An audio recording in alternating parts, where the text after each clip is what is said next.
to my Blorange Tears fam. What it do? It's your man Subliminal 209, and this is Knicks After Party. Don't forget to support your boys, smash that like button, and subscribe. Today, for me, is a sad day. I mean, we didn't make the move for Donovan. Everybody knows the whole story. 3 unprotected first-round picks, 25, 26, no, 25, 27, 29, and then two pick swaps between the 26 and 28. So we talking about down the line, like just kicking the can down the road. This front office might not even be here at that time. So why are they scared to make these moves? I don't understand.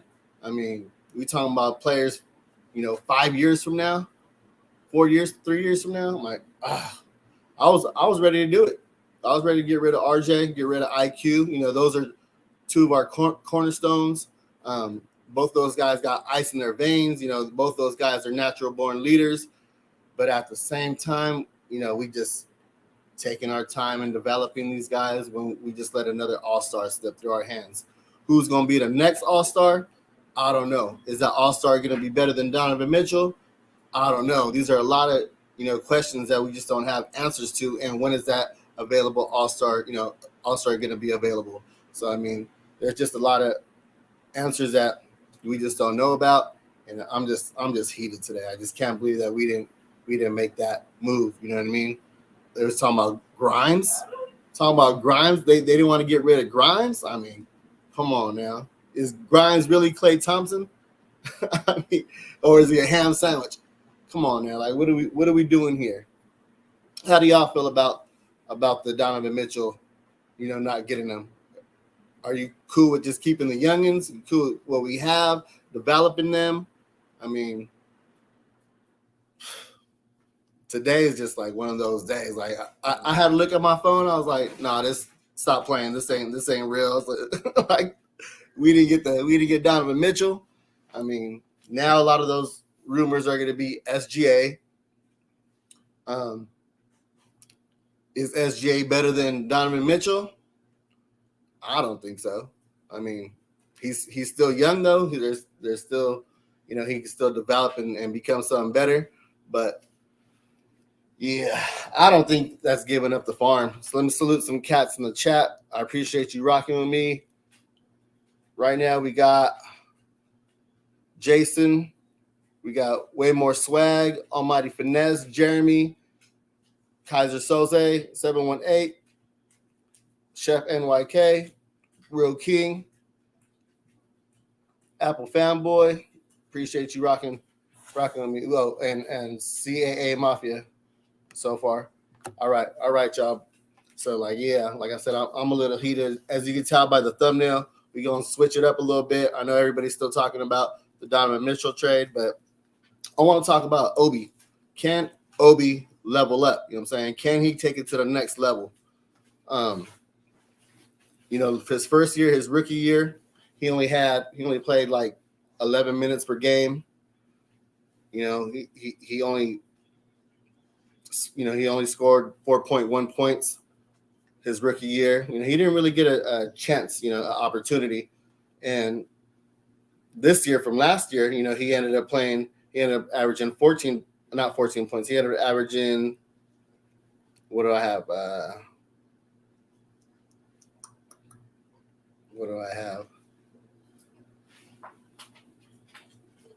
Minutes. Oh, he played 17.1 minutes per game compared to his 11 minutes per game. So like that was a big jump.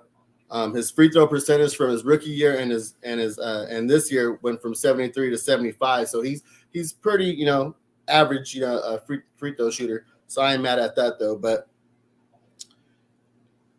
is Cully there? Cully, you there? Oh, okay.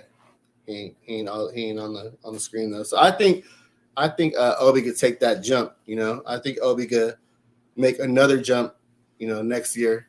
He actually started 10 games this year, and some people want to say it was against scrubs, but I don't think so. I mean, out of those 10 games, we like against OKC, he played against OKC. We lost that game. He didn't have no points. He had 5 points and 7 boards that game. he took the L. His field goal percentage was 25%. Against Toronto, same thing. Took the L. He had 19 points that game though, against Toronto. So he actually played against Siakam that game, and Siakam game, run for his money, 20 points, 14 boards. So it's not like he was going up against scrubs, against the Raptors. So I feel like Obi could take that level, take that next level when he gets more minutes. Yeah, he doesn't have any go-to moves. Yeah, he's like his midi is non-existent. So if you kind of look at this chart right here, I don't know if you can see it. This is Obi's shooting chart right here. You can tell everything is in the paint. He's basket hanging the whole time, and a lot of his shots go from the left corner. You know what I'm saying? So like there's no midi whatsoever. I mean, very light in the midi. So like I'm trying to open up that game, you know what I'm saying? What you think about that, Kelly? That's a shot chart. That's who's shot chart? Obi's shot chart right there. Like non-existent in the midi, huh? Everything's right. Basket hanging or from that left corner. Yeah, so the left three ball, right? Right. You want to go? I know I'm talking about Obi right now, but I talked a little bit about Donovan Mitchell, and we can go back to Obi afterwards, though, because I actually thought Obi was going to be gone in the trade. Right. You feel me? So I was like, all right, let's talk about Obi real quick before he's gone. You know what I mean? Yeah. Did you feel that way, or who did you feel was going to be in the trade? Honestly, any part of the young core, I think was going to be in it, and I was always 50-50 on the trade, man. It's like I like the idea of Mitchell on the team. I just knew we had to trade him, but I knew we had to trade the youngins, but I also knew that if we don't trade for him, somebody else was going to get him. It was going to be a team that was pretty competitive, and it was either going to be the Cavs or the Heat. I know the Heat didn't really have the package that Ainge wanted, but sure enough, this team did. The Cavs did. I would have never thought the Cavs would have got him, but they did. It was talked about. It was talked about. They had the assets. Yeah. A lot of Knicks Nation said we had the best assets, and I said, nah, we got the most picks. But as far as players, like, nah, we overvalue our players all the time. You know what I'm saying? Right. And other teams around the league don't look at them like that. I mean, shoot, they didn't even want IQ or RJ from what I heard. You know what I mean? Like they wanted grind time. Yeah, they wanted a few different packages. I feel like the packages always changed. Mm-hmm. But I think that was the final offer, wasn't it? Wasn't the IQ, RJ, and Obi? Wasn't that the final package? And then I think it was just those two and 2 first-round picks. You know what I mean? Oh. But they could. It would have been our own first pick. Like so, he wanted unprotected picks. So we had our first round pick for our own 2023, and we had the Mavs top 10 pick unprotected, which is probably gonna convey because they're close to that playoff team. Then we had the Wizards and pick, and that's top 14 protected too. So they look pretty good if they stay healthy. They can make some noise too. Right. You got KP over there. You got Bradley Beal. I mean, they got some weapons out there. So like that pick right there, those 3 first round picks, you know what I'm saying, could have been it. Then all you're doing is swapping picks later on. I mean, because that Pistons pick won't probably convey because it's top 18 protected. You know what I mean? And that one's, they're probably going to be a lottery team next year. Most likely, going to be a lottery team next year. So, yeah. So I'm like, come on now. And it ended up being the 25th, 27th, and 29th later on down the road. So I mean, I mentioned it earlier. This front office might not even be here. So why they worried about 3 years from now? Their contract's up by then. That's what's convincing me. I mean, that's what's confusing me. You know, I feel like the Knicks are just gonna. I feel like they're just gonna keep trading young first. I mean, they're gonna trade first rounders for more first rounders. That's the impression I'm getting from the Knicks.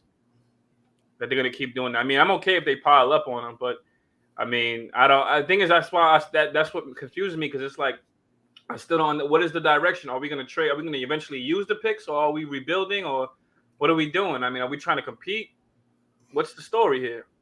You know, I still don't know.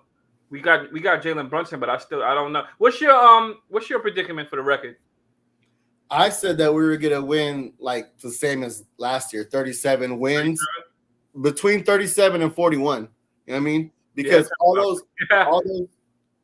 those games that we lost against like Orlando, OKC, right. You know, all those young teams, all those close games, you know, we're gonna beat those teams just because we have just because we have a Brunson and we won't go stagnant. You know what I'm saying? Like when there's a lid on the rim, like we'll be able to let Brunson go to work because he can get his own bucket.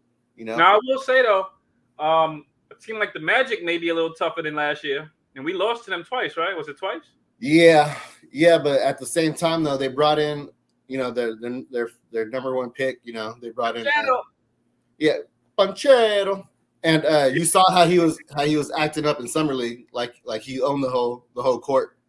So it's kind of one of those things where people got to fall in line and know their route. I mean, know what they bring to the table and kind of who's gonna be the closer, who's gonna be who's the offense gonna run through, those types of things, and then a lot of chemistry, and then a lot of youngins. So it's gonna be difficult to know like the pecking order and all those types of things for them. So I don't see them being that good. I mean, I see them, winning games, but maybe later on down the line when they put it all together, Right. Before I continue, before I speak my opinion, I want to say thank you for the super chat from my man Parrish Duggan. Ainge was never trading Donovan to NY, period.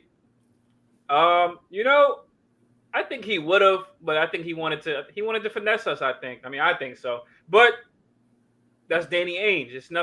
It shouldn't be nothing new to anybody. That is Danny Ainge for you. He's going to try to finesse you regardless. Because at the end of the day, I think Danny Ainge, as you can see, he got the trade done regardless. He wants to rebuild. He got back Agbaji, another guy that I liked. Not saying that, I'm not saying that, the Knicks should have got him. Agbaji's that's a good little, if you're rebuilding, that's a good guy to have. That's a good player. Agbaji, Laurie Markkinen, who always hurt. And who they gave up? Colin Sexton. Colin Sexton, the young bull, this might be his time to, maybe he will. Who's their point guard? They still have Mike Conley? Did they trade Mike Conley? I can't remember. But now you have Colin Sexton, a guy that could probably, maybe, he has a different scenery. So they was looking to rebuild regardless. So Danny Ainge still got what he wanted. He probably wanted to see how much he can get for a lot. That's all. I can't blame him. He's a GM. That's his job. So. Well, it makes sense, though, if he wanted Grimes and he picked up Ochai. You know what I'm saying? They're pretty much the same player, so went to the same school. He went to the same school, and then, we compared him, similar to that guy. So he saw the same thing. And, Colin Sexton, they got a steal for that $72 million for 4 years. I mean. Well, that's how much you're getting paid now, right? Yeah, it was a sign and trade. Right. So Paris says Ainge took a broken knee section of RJ. He wasn't trading Donovan there. You do understand though, Parrish, the money don't mean nothing no more. I mean, well, 72 million is not really a big issue. It's when it's long term. How much is Colin Sexton long term? Like 2 years, 3 years? Was it a 4-year deal? I'm not sure. It's 72, but $72 is nothing now. I mean, I'm pretty sure it's nothing now with the money that's about to go up. 72. Right. He could. Danny Ainge, knowing him, he might just flip Colin Sexton. He could flip him. You could flip him easily. Teams will take Colin Sexton. So Colin Sexton may mess around. Colin Sexton will mess around and be on he'll be on. He signed today. Okay, sign and trade. That's right. He'll mess around and be on a different team at least by the deadline. So I think if he signed today, he can't get traded to the deadline if I'm not mistaken, or around that time. I think. Don't quote me on that. I could be wrong, but I think he can't get traded till at least January, February. So yeah, I don't think so though. I mean, I think that's a nice little backcourt right there with Colin and Ochai. I don't know, but I don't know if Conley's still there. I can't remember. That's the only thing I'm trying to figure out. Yeah, but he's already getting old. He's up there in age. He's Getting traded. Yeah, he's getting or traded. he could be that backup veteran. You know, someone who's just a coach on the court. You know, coach from the bench. Somebody who's a mentor type deal. So yeah, Right. I mean that ain't really a bad trade though. You know, you got Lauri Markkanen. I mean, he's kind of a little bit on the decline now that he's had injuries and things like that though. But I know when he first got into the league though, they were comparing him to like KP, and he was getting the better of him at that time. Right. You know, in those matchups. Wait, which player? Lauri Markkanen. Oh yeah, Lauri Markkanen. Yeah. Yeah. I don't really care about him either, but I mean, who did they get? Would they get 3 picks, 3 unprotected? Yep, 3 unprotected and 2 pick swaps. Yeah. I mean, we could have did that. Like, I said any of those guys could go. Like in my book. You know what I mean? Yeah. Oh yes. So you wanted the trade, right? You was like, all right, let's get it done, right? Yeah. Okay, I remember. See, let's get our backcourt solidified. You know what I'm saying? Let's get our backcourt solidified. They're still young, you know, a Brunson and a Donovan. Yeah, it would have been a short backcourt, but it's a short backcourt with the Cavs. You know what I'm saying? They ain't worried about it. So yeah, right. I was never one to trip off of, you know, Brunson being 6 foot and Donovan being. Yeah, I didn't care about that either. I didn't care because everybody's tripping about that now with the Cavs. They're saying, "Oh, their backcourt is small." Yeah, but like, man, listen, they was who was in it? Wasn't their backcourt small with Sexton and Garland? So yeah, it's an upgrade, I would think. This is a guy that plays above the rim. Yeah, because you got a defensive anchor in Jared Allen. We have the same thing with. Oh yeah, they have 2. They got Mobley too, huh? Mobley's still there. Yeah. They still have a wing defender in Isaac Okoro, if I'm not mistaken. And Isaac Okoro. So that's you got a guy that can make up. Yeah, I don't know. That's what I'm saying. I don't know. That's not. Let's leave them alone with the backcourt stuff, man. Darius Garland might have found him a good backcourt mate. You know what I mean? Mm-hmm. If they could work. If it works out well. Paris Douglas said Ainge didn't want to trade Donovan because he didn't want to hear about him every day. But I'm sure I don't know, Utah media. I think they're pretty. I don't think it would bother him hearing about. I don't think he would hear. I mean, he probably hear about it. I don't think it would bother him now. I don't think nothing bothers Ainge. Ainge traded Isaiah Thomas after his sister passed. You know what I mean? I don't think Ainge really cares about trading best players or guys that are. You know, I don't think he cares about that stuff. I don't know. That's just me. That's just my opinion. Oh, I'm just reading something over here. Yeah. I mean that's the way you do it though, because you have that. Like I said, the defensive anchor. You have a wing though, so that's kind of what we needed was that wing to make up for that backcourt. You know, that would have had to been the next move. Maybe Cam Reddish took that next step in the summertime, and that's another topic that we could be talking about too. Is that Cam Reddish, you know, wanting to change the scenery as well. Right. Before I just want to say one more thing. Salute my man Paris Duggar. He said, "What about ESPN?" ESPN would get on Ainge for maybe a month the most. I'm telling you, that stuff will die down. This basketball, once the season starts, he's not going to hear about it no more. They're going to go right into their rebuilding. If it's the Knicks, you got to hear about it all season. Utah is not the Knicks. Nobody cares about Utah. I promise you. Nobody cares. Nobody cared about him when Donovan Mitchell was over there. That was the best thing that happened to them. Well, in most recent times. Ainge would not care about what media has to say, let alone ESPN. I promise you, he's not going to care. Once the season starts, it's fair game. We moving on. Nobody. Yeah, that's all. But what'd you mention? So you want to talk about what's the topic? The Cam. You want to talk about Cam? Yeah, now Cam says that was cap. He says that he never requested a trade. He said that's cap. And this is also Mark Berman that reported it. I don't know who the best sources are. I know it's Shams. I know it's Woj. Now, as far as New York media goes, I don't know the best New York outlet. I know rumors do go. I mean, you know, Mark Berman. I don't know. I know rumors fly all the time in New York, though. And I don't know because I'm sure if Cam requested a trade and it was reported, I'm sure he would be quiet. If he said it, he wouldn't have said nothing. He wouldn't have, deflected it. So maybe he didn't say it. You know, so I don't know. I really don't know. Now I will say though, this is what I want to ask you. So we finalized the deal with RJ, right? Right. Did we finalized that already, right? For 120? 107 with incentives. So he 107. has to he has to make like the All-Star game, Right. maybe Right. defensive, Right. So with that being said, I would think of one thing. Okay, we didn't sign him to 185. We have 4 picks, right? Maybe more, and we have Cam Reddish, who everyone says is trade bait, right? Can't we get more players? If RJ didn't sign for 185, I would think we have a ton of money right now, right? Don't we still have money to blow? I'm not even sure what the cap is though. I gotta look at the cap, but we have 2 available roster spots still though, so we have right. to have some cap. You know what I mean? Right, and it's like my thing is I would think though. I mean, there's probably no one out there because free agency is done in like a day. Free agency is done in like a day or two. Teams are trying to. Free agency has changed opposed to how it used to be, but. Right. I would think I know the offer. I know it was speculated about 185 million for RJ. He got 107 with incentives. My thing is, and good for RJ, by the way. Salute my man RJ. But I would think that if he didn't get the full 185, I would think that there's plenty of money left over. Like the Knicks issue is not money right now. I would think if we have 4 picks, of course, okay. If we have 4 picks, we can still make a trade. A trade is still adamant. I think a trade can still happen. I just don't know for which star. I don't know. That part I don't know. But I will say though, the one good thing about Donovan Mitchell's situation, we're not dealing with Ainge no more. So in this case, if we're gonna give up a pick, we can give up one and get somebody. I would think we can give up 1 pick and probably get a young star from another team, maybe.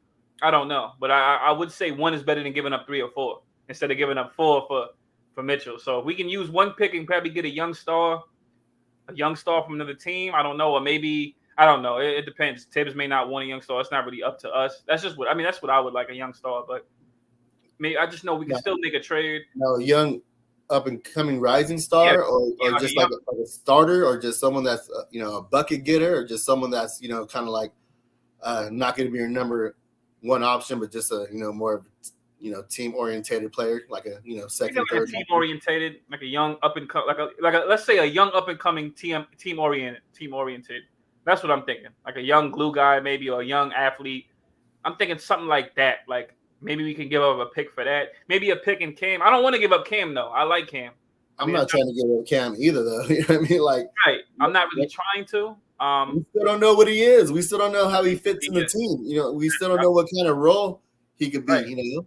And right.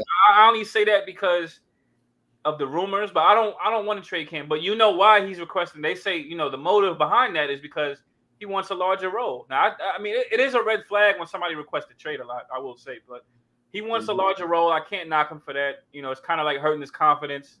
He wants to play. I can understand that. Everybody wants to play. I mean, he's a young guy, same draft class as RJ, some maybe a few picks behind him. He wants to play. I can't knock him for that. He wants to play. I can't knock him. Yeah, and of course, now the man has to stay healthy, of course. But yeah, I mean, hey, that's what I'm saying. The Knicks could pick pick the route you want to go. You want to trade some guys. Is the phone still ringing for the Knicks, or the Knicks still going to make calls? Knicks, what are you going to do? Because I don't think this team. I mean, this is just me personally. I think this team is a 37-win team to 41 wins. That's just my opinion. At best, 37 to 41. Does Jalen Brunson help the team? Absolutely. He's a point guard. I think he can do a lot of things we didn't have last year or the year before that. However, it's not enough.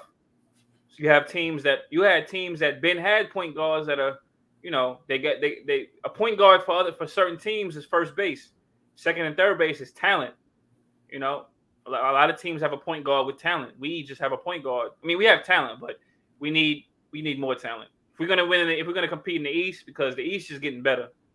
So if we're going to compete in the East, we're going to need more talent, man. I'm sorry. I'm just being real. Hey, hate Cully if you want. We're going to need more than a RJ and a Julius and an Obi and a Cam. We're going to need more than these are guys. These are guys that are good players. I'm saying good players. They have to click. That's the number one thing. They have to click. These guys have to click. They have to click for them to work. And even then, they have to work for them to win. So they have to click for them to work, and they have to work for them to win. Yeah, I wanted to get back to that RJ where you mentioned having some money left over. Remember, he was in house, and he was on a rookie contract, and we could extend him. So, like, we could go over the salary cap if we needed to re-sign him. So that salary cap really didn't matter, Right. For him. So I'm not sure what we have left over. But yeah, 37 to 41 wins. That doesn't even get us in the play-in because the Hornets, they were the 10th seed and they won 43 games. But that's that's one team that we could leapfrog though. Right. And right above them was the Cavs with the with the 9th seed, and they just skyrocketed up today from that trade. So I can see them going anywhere to like the 4th or 5th seed.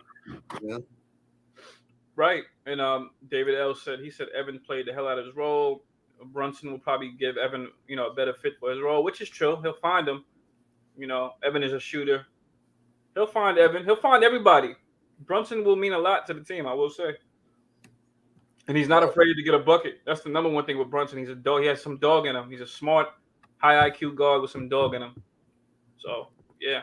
But yeah, like you just said. Who's not ball dominant either though. Like he doesn't mind deferring, you know what I'm saying? So if Randle wants to do a little ISO Randle, whoever wants to bring the ball up, he's not gonna, clap and get all mad about the situation unless it starts spinning out of control. Then he's gonna be like, all right, reel it back in, give me the rock, let me set you guys up, type deal. And like I said, when we go stagnant, he can score those. So yeah, we're gonna look a whole lot different. So I mean, it was just like a gut punch today, not getting Donovan, but at the same time, I mean, we just taking baby steps. We're not gonna make the playoffs. We at best the play-in, depending like if everything just falls into place. Then what? Just be an early exit with Donovan. What we probably in the 4th, 5th seed, the almighty 4th seed. With the Cavs? No, like if we had got Donovan. Oh yeah, I mean, I would think so. A lot of people think otherwise, but I find that funny because how can you say that when the Jazz was the number 1 seed at one point? They was in the playoffs every year that he was drafted, all 5 seasons since he was drafted. And it's like I would think that the Knicks have guys that can get buckets better than what they had. I mean, I like their players, their role players. There was nobody that was like on Donovan's level as far as elite, like create like offensive, like as far as elite offensive creation. There was nobody that was on Donovan's level on the Jazz. I mean, come on, Ingles. I like Ingles, but he wasn't like, in playoffs, you're not going to get 30 from Ingles. Maybe one game at best. You're not going to get 30 every time. You're not going to get 30 from Bogdanovich every time. You know what I mean? So, Donovan, if he did that in the West. Clarkson, though. No, Clarkson's solid, but he's coming off the bench. I mean, if you want Clarkson, I mean, this is like, the thing is, I'm not really looking. I'm looking for the bench to just give me bench production. I'm not really looking for nothing more. If you can get more, that's great, but you need it from everybody. I mean, your starters, somebody got to be able to, help out Donovan offensively. The teams are going to scheme against that. But like I said, if he did that in the West, imagine what he could do in the East with somebody that can score just as well. Now you got him with Darius Garland, a guy that's, Darius Garland's pretty solid. You know what I mean? He's a bucket getter. This is a solid guy that can. He's kind of like a pure point guard, like a pure, pass. I'm not gonna say pass first, but he has a good balance of both scoring and passing. And the only problem with Darius Garland, he's not the best defender. We get it. Mm-hmm. He's just other than that is injury. But other than that, shoot, get to the cup, high IQ. I think they're gonna be pretty solid. I don't think the backcourt is their worries. They have defenders for that. They got good wing defenders over there, young wing defender. Cavs is not they ain't no slouch. And another thing too, us Knicks, we didn't beat them once last season. So let's not be critical of them at all. We didn't beat them once. Ricky Rubio dropped 40 on us, or was it more than 40? He lit us up. He let us up though. He let us up. I knew that game he couldn't be stopped. You know what I'm saying? Right. So if he did that, imagine playing Donovan Mitchell. We played him 2 times a year when he was on the Jazz. We're about to play him 4 times a year. We're about to play this guy 4 times now.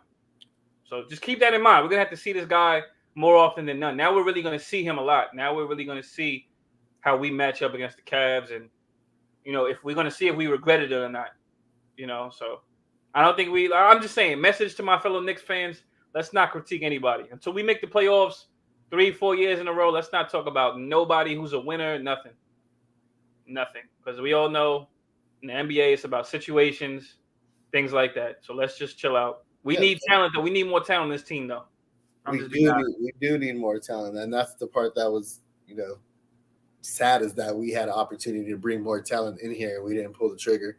Right. You know what I'm saying? Like, I'm tired of not making the playoffs, bro. You know what I'm saying? I'm tired of just, the end of the season I'm watching other teams in the playoffs and not ours, So unfortunately it's gonna be another year like that, but we're gonna see what these guys are. We're gonna see, if Obi takes that next level, if IQ takes that next level, Grimes, what Grimes does, all these guys. So now we're gonna have more questions on what kind of roles are these guys gonna have, and do they step up to the plate? And knowing now who we could get rid of, I'm saying, like, all right, Fournier is in front of Grimes. It's time to get rid of him. I mean, if we're not making a playoff run, get rid of Fournier, send him somewhere else. Send him to the Lakers, send him to whatever you get back. I mean, apparently they love accumulating picks. Just first or second, mostly second. I see Leon Rose loves, but if he can get a lot more first, then cool. I'm just waiting to see what he does with him, but neither here nor there for me right now. I just, I'm a question mark today. Like I said, I'm 50-50 on the trade. I wanted it, but of course I hate how you have to go about it. It's like, you know how you want something, but you have to pay for it. It's kind of like that, You want a pair of sneakers, you got to pay them. You want a car, you want a nice car, you got to pay for it. You know how it goes. You got to pay for it. You got to pay the But if I got it, though, then I got it, then I'm getting it. Point blank, period. You know what I'm saying? If I got it, it's gonna hurt my pockets, then I got, and I got it. Mm-hmm. Hey, certain things it just costs. You got to pay as you weigh. That's what they say. You got to pay as you weigh, and yeah. That's the part, though. We weren't like window shopping. We had the bread to go get it, and we didn't make the move. Now we don't know who the next available guy is going to be and when that's going to end up, happening. So it's one of those things that I'm kind of glad it didn't drag out any longer, though, because, man, this could have went on till training camp or right before the season started or something like that. Right. And then it could have got more hectic, but right. This thing could have dragged. I'm glad I got tired of hearing this man's name, man. If I don't hear nothing about him being traded to us, I didn't care. I didn't want to hear his name anymore. Got tired of it. Nobody wanted to hear this like forever. You know what I mean? Mm-hmm. So I'm glad something finally happened. Now we ain't got to hear about it no more. No, if nobody. Now for my people that didn't want him, be happy because we didn't get him. So, and that's the end of that. I don't want to hear nothing else. There's nothing else to speak on. So, hey, we got to face Donovan Mitchell four times. See, back to seeing Randle bring up the ball at 48 starting.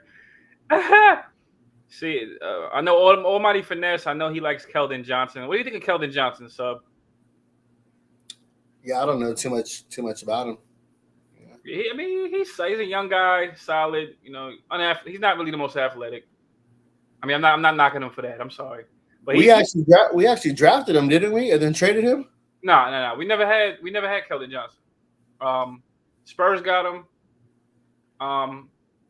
He's a good forward. I would say he's a good forward. He's talented. He's kind of like part of their future. I think he could play some maybe some small ball 4. But he's a 3. Yeah, he's a wing. I'm not sure how he is on I think he's decent on defense.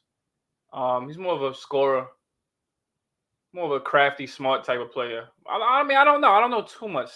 6'7" wing defender, 40% 3-point shooter. Not too bad. I think he's solid.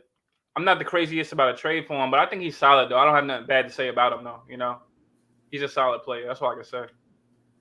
David L said a lot of people are saying Corey Smith too, Cam for OG. I mean, it's kind of a wash. They're both injury prone. Yeah, so I don't think I wouldn't even do that. We'd be playing ourselves if we do that. You're giving up picks for a swap of injury prone players. So yeah, it's like hustling backwards. I think I'm good on that one. I would like OG. Don't get me wrong. I think I would like any talent we can get, but if he's injury, why trade? Don't get rid of Cam just for another injury guy. You might as well ride it out with Cam if that's the case. Find something. Somebody can ask me talking about OG, not Calvin. Talking about OG being injury prone. Oh, OG, yeah. That's what I mean. OG's injury prone. That's what I'm saying. It's hustling backwards because I might as well ride it out with Cam. What Keldon Johnson? No, we're not. Yeah, we're not talking about him. My fault. Yeah, we're not talking about him. Almighty. Keldon Johnson is solid. I'm good at just not bringing in any injury prone players. No Isaac. Unc brought up Isaac from Orlando, Jonathan Isaac. Oh, no, I didn't say OG Almighty. Yeah, he's like 6'11". You know what I mean? Right. Already injury prone at that height. I'm good on that too. I mean, and what would you be giving up? A first for Jonathan Isaac? I wouldn't give up nothing for Jonathan Isaac. That's the only thing. Yeah, I wouldn't give up nothing for him. Mm-hmm. Nothing at all. For that exact reason. Injury prone. I'm good. I'm good on all the injury prone dudes, yo. I think I'm good on that. If there's no available star that wants to be, traded this year, we have to. Do you think we draft this year or no? I don't know. I mean, well, with 4 picks, we have 4 picks already. I don't know if we draft. I really don't know. I don't know what Leon's going to do because I would have thought he would have drafted this year because it's not like the team is like I don't know what it. It's not set. We still have holes in our roster. Yeah, that's what I'm saying. I don't know. But the thing is, we see that, but I don't know if they see that. I don't know how Leon Rose and Tibbs see the team. I don't know if they like what we have or what. I don't know if they think that we're going to win something. I really don't know. I don't know what they think. I don't think we're going to win ish. You know what I mean? But, Tibbs might think, I can get it done with this team. Continuity. Just let me keep my guys and he'll make it work. I mean, I don't know.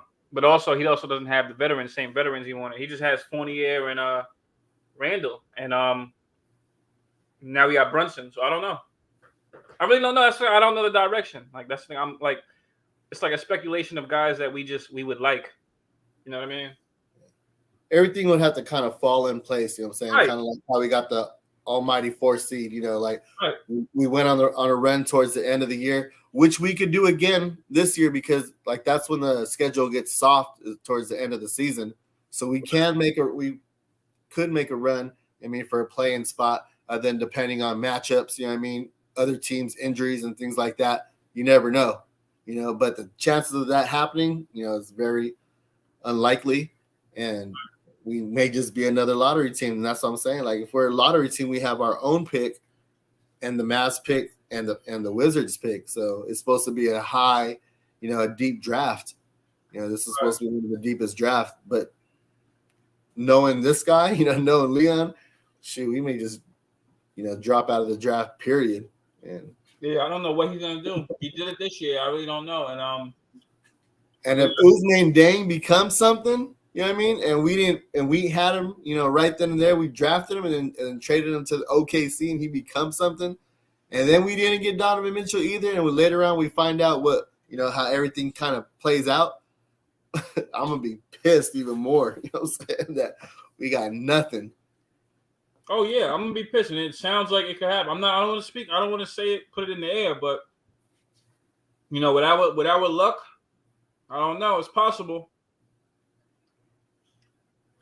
It's highly possible that the Knicks could go through something like that, just not getting nothing, just 1 or 2 players, and that's it. Thinking that we got something and we don't got nothing. It's like we're still like catching up. That's what it feels like. We're still catching up with a bunch of nothing. So I really don't know, bro. I was hype about this draft. Everybody was saying it was good. It was a weak draft, but I mean, we ended up picking Ousmane Deng, and then we ended up picking up with Jalen Duren, and then we traded both of those guys. And I mean, like, those would have been nice pieces to have if this was the direction where we were going to go from the jump. You know what I mean? Like, develop our young guys, sprinkle in a couple young vets, kind of see what they could do. then we're not really playing for anything. It's not like it's a championship team, anyways. So they should have just went that route, man. If they were scared to make a move. Mm-hmm. So that's the only part that's frustrating, is we have all these picks for a moment like this that we just let slip through our hands. That's kind of what I'm getting at. And the main thing is, the number one thing of all, people said we had leverage in this situation, right, with Ainge. Now, if we suck, if we don't make playoffs, then I would like to know what leverage did we ever have? That's what I'm gonna want to know. Because I was looking forward to going to the playoffs, you know what I'm saying, and going to a different city, you know what I'm saying, maybe to New York, you know what I'm saying. I was like, okay, I'm gonna go chill with my boys, and you know what I'm saying, and go hang out, you know. I was like, and then this news hit me today. I'm like, yeah, I ain't going nowhere. I was gonna start putting my coins to the side, you know what I'm saying, to make that happen. Yeah, but it looks like it's gonna be a while before this happens. Yeah, I mean, we'll see. Though. I mean, we'll see how the team does. But I mean, it's like, it's not that. I don't want people to think that we're looking at the Knicks and saying that they're trash. I'm just looking around the league and around the East and saying that the East is just tough. That's all. I'm not saying the Knicks are trash. The East is just tough. You know what I mean? That's the best way to look at it. Like, you know, the East is getting better, and teams are stacking up on talent. Teams are stacking up on talent. We have to be like that. We have to go out there and grab guys. There's guys, there's little players that can help teams. You know, for example, I mean, of course, nobody would have wanted this guy, but I seen the Nets pick him up 2 days ago. Markieff Morris.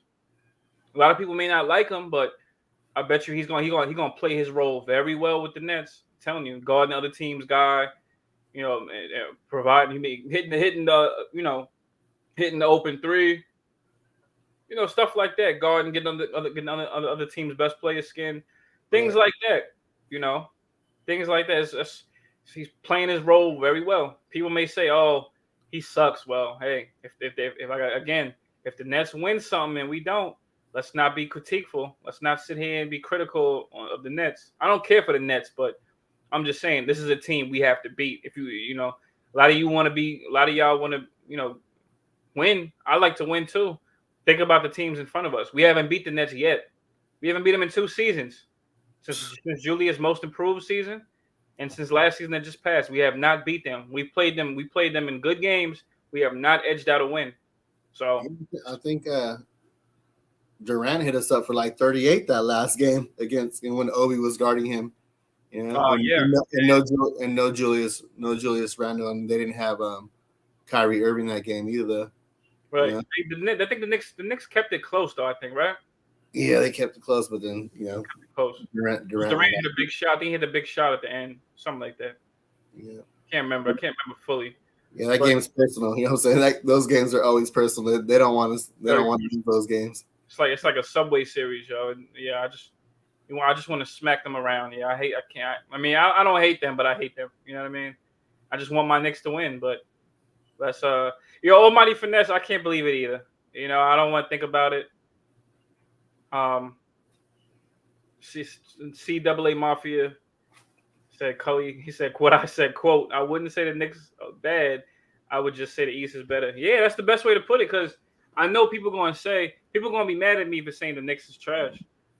So I try, but the thing is, I don't look like there's players on the team that's not trash. I don't think none of the Knicks players are trash, but I just think that I think that teams in the East that surround us have better talent. So it's like, we're not trash. We have to go through these teams if we want to win. You have to go through them. He said not easy teams to get by. I mean, I think we beat the Heat once last year. Was it once or twice? I think we beat them once in Miami. Yeah, we beat them in Miami. Yeah, I remember we beat them in Miami towards the end of the season. I don't remember if we beat them before that, but that was without Randle too, though. Yeah, that was without Randle. That was with the youngins. Yeah, Obi started, and IQ went off for like 23 points, and RJ, I think RJ had like 18, but Grimes had like 16, 12, 13, one of them. Grimes had a good, Grimes was like, he kind of like leaded the charge. Well, he hit the first bucket. That's what gave the Knicks momentum. He hit an open 3, and then It was the defense because we switched it up on them with all the youngins. They were all getting in Miami Heat's chest. You know what I'm saying? Not giving them any breathing room. So like when we flipped it on them, because a lot of times they'll double team us, but we just flipped the script on them and put all that pressure on them, and it just threw them all off. And the only guy that could score was Jimmy Buckets. You know what I'm saying, just wasn't enough. I mean, even he had a little trouble. I mean, they was pretty mad. I know they was pretty mad, man. They was like, the Knicks are not going to do this to us again. They was very mad. I know they was. And that's fine. It's just funny. See, Mafia said we the chopped cheese of the East. I don't want to think that yet. It's just funny. It's funny.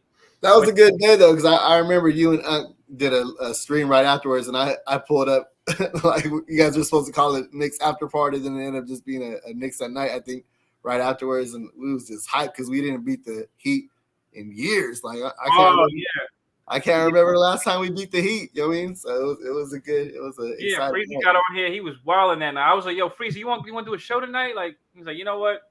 I am. He got on here and said, I couldn't. He said he couldn't stand the Heat's jerseys that night either. He said I didn't like their jerseys. Like they was having an effing funeral. Freezy Freezy went off. You know what I mean? That was a funny night. That was funny. Yeah. I hope for many nights like that this season, man. I'm just thinking of the teams we have to beat. I don't know. I'm just thinking ahead. We didn't beat the Celtics, I don't think. No, we beat them. Oh, we beat them twice. I'm sorry. The first game. We beat them. No, we beat them twice. The first game and the RJ game winner. So that's twice. But however, after that RJ, you could. It's funny because we're still linked to them. You could link that game winner to the Celtics. That led to them being the number 2 seed. After that, they was not playing no more games. And they got better too, though. You know what I'm saying? Picking up. Yeah, they was not players. Like, all right, Malcolm Brogdon. Malcolm Brogdon. They had Gallinari, but he's hurt for a while. That was a good addition for the bench, though. Malcolm Brogdon they got one more person. I just forgot who, but they got pretty. They're pretty tight though. The Celtics, they pretty tight and they have some depth. Chicago, I don't know how much better they got. I guess they're just healthier. Yeah, I don't know if they made any moves at all, but like you said, with just health, just healthy. They may give us some problems healthy, but we'll see. I don't know. Maybe we could match up with Chicago. We'll see. Atlanta, I don't know. I thought they got DeJounte Murray. So they got better. They got some depth. They gave us Cam Reddish. I mean, they got DeAndre Hunter who's he's always hurt though, but they made it, I think they got better.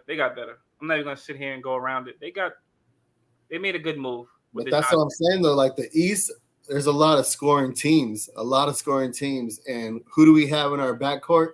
Evan Fournier that can't guard nobody. You know what I'm saying? So the only way we could keep up with them is Evan Fournier has to hit those open shots. You know what I'm saying? We got to go bucket for bucket, toe to toe. Because if he starts going in a slump, then maybe it's Grime time. Maybe Grime goes in there and at least he can play some defense. And maybe you got to Grimes. If Evan Fournier is not working, you got to put Grimes in there, and you got to let Grimes cook. If Grimes can't cook, you got to look down that bench, or you got to go, or maybe put RJ at the 2 and put, I don't know who could play the 3. Cam. Put Cam at the 3. That'd be nice right there. Brunson, RJ, Cam. Come on, so we have the guys, but once again, it's going back to Tom Thibodeau's rotations. You know what I mean? The thing is, my thing with Tibbs, because I know everybody knows how I feel about Tibbs. My thing with Tibbs, if it's not working, please just switch it up, bro. Don't let it linger for the whole game, and don't make a change in the last 2 minutes like that's gonna do something. Right. And then, make the change sooner, Just make the damn change. Like I'm giving you like 8 minutes. You know what I'm saying? At the most. I might give a guy less than that because 8 minutes could hurt you. That's at the most though. At the most. If you're just running around, you know what I'm saying, getting your steps in and doing ladders and wind sprints, and you're not filling up the stat sheet, and your guy's scoring on you, you got to go next man up. You know what I mean? So right. And it kind of seemed like that was the way it was going last year when Grimes was, showing up and showing out, that he was getting ready to take his position until he got hurt. Right. Right. I can agree. Grimes is solid, man. I think that's if Fournier's if he's not cutting it, then you got to give Grimes some minutes. And you could always bring Fournier back in. I don't see the issue. Fournier, if guy's not playing good, you can't just keep oh, keep shooting. Nah, we can't do that. We did that last season. Guys was playing extra minutes and not producing, and we was losing a lot of games behind that. And it's not fun to watch, especially as a Knicks fan. It's not fun to watch. It's not fun to watch adjustments not happen. It's not fun. So, changes have to be made. I'm just thinking about. I'm just thinking about teams that's better than us. Okay. So basically, all the playoff teams. Even though we beat them in the regular season, we still, they made the playoffs. We didn't. So something was being done wrong, obviously. And there was a lot of games where we had teams down and they came back. There's about 7 to 8 of those games, right? Right, Sub? Right. You know, I was at that game here in Portland. One of them. You had the Portland one. Yeah, I keep talking about it because I was right there. Just I couldn't believe it. It was just unfolding right in front of me. Just I know. I guess what makes it worse, the crowd was loud, right? The crowd. It was quiet at first though. Like I can hear myself yelling. You know what I'm saying? Security came and talked to me, talking about I've been told for you to keep it down, or we're gonna have to escort you. I'm telling Tibbs play deuce. You know what I mean? Like I'm telling Mitch, you know what I'm saying, what a great job he's doing on the boards. And then all of a sudden I saw and that team just got assembled like a couple days before. They got the Justin Winslow trade, they got the Josh Hart trade.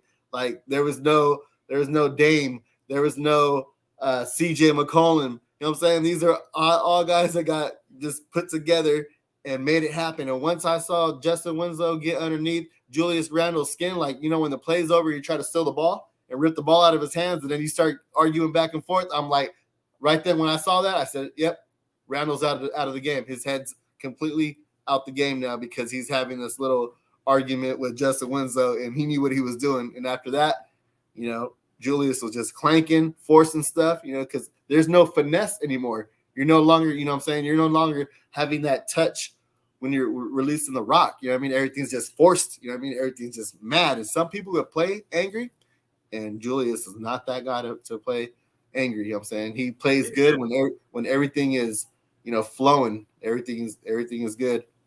Yep. So that's the thing. I'm not worried about him being in shape. I'm not worried about none of that. I don't care about him being in shape. I don't care about him putting up 1,000 shots. It's up here with this guy. Mm-hmm. If it's not up here, it's nowhere. That's it. It's over. He's about to shoot you out of the game.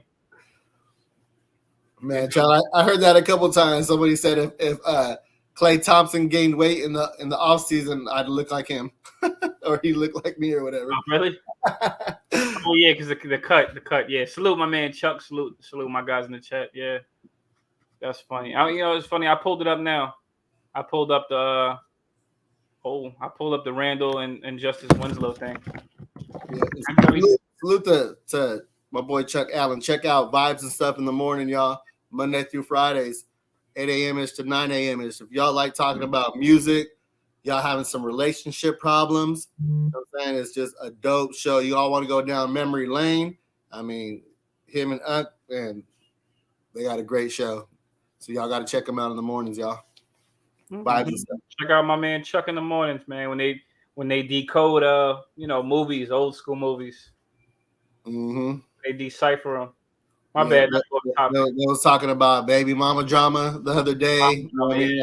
If y'all looking to invest in buying a house or something like that, like the show is dope. You know what I'm saying? They have a bunch of topics that just keep you entertained, keep you engaged. So you know what I'm saying? Stop by on Monday through Fridays, y'all. All right. Yeah, so I'm looking. It's funny. They had Kimba play this game. I forgot all about that. I didn't even know. Kimba played that game. Yeah, I'm looking at it. Yeah. Yeah, Kimba played. Yeah, so I'm looking at So I'm looking at it. So Randle, let me see. I'm looking at it right now. Mm-hmm. Randle had the ball. Winslow was guarding him. Randle turned it over. Yep, he dribbled it off his foot. He tried to do a spin. Mm-hmm. Winslow wasn't having it. Bounced off his leg.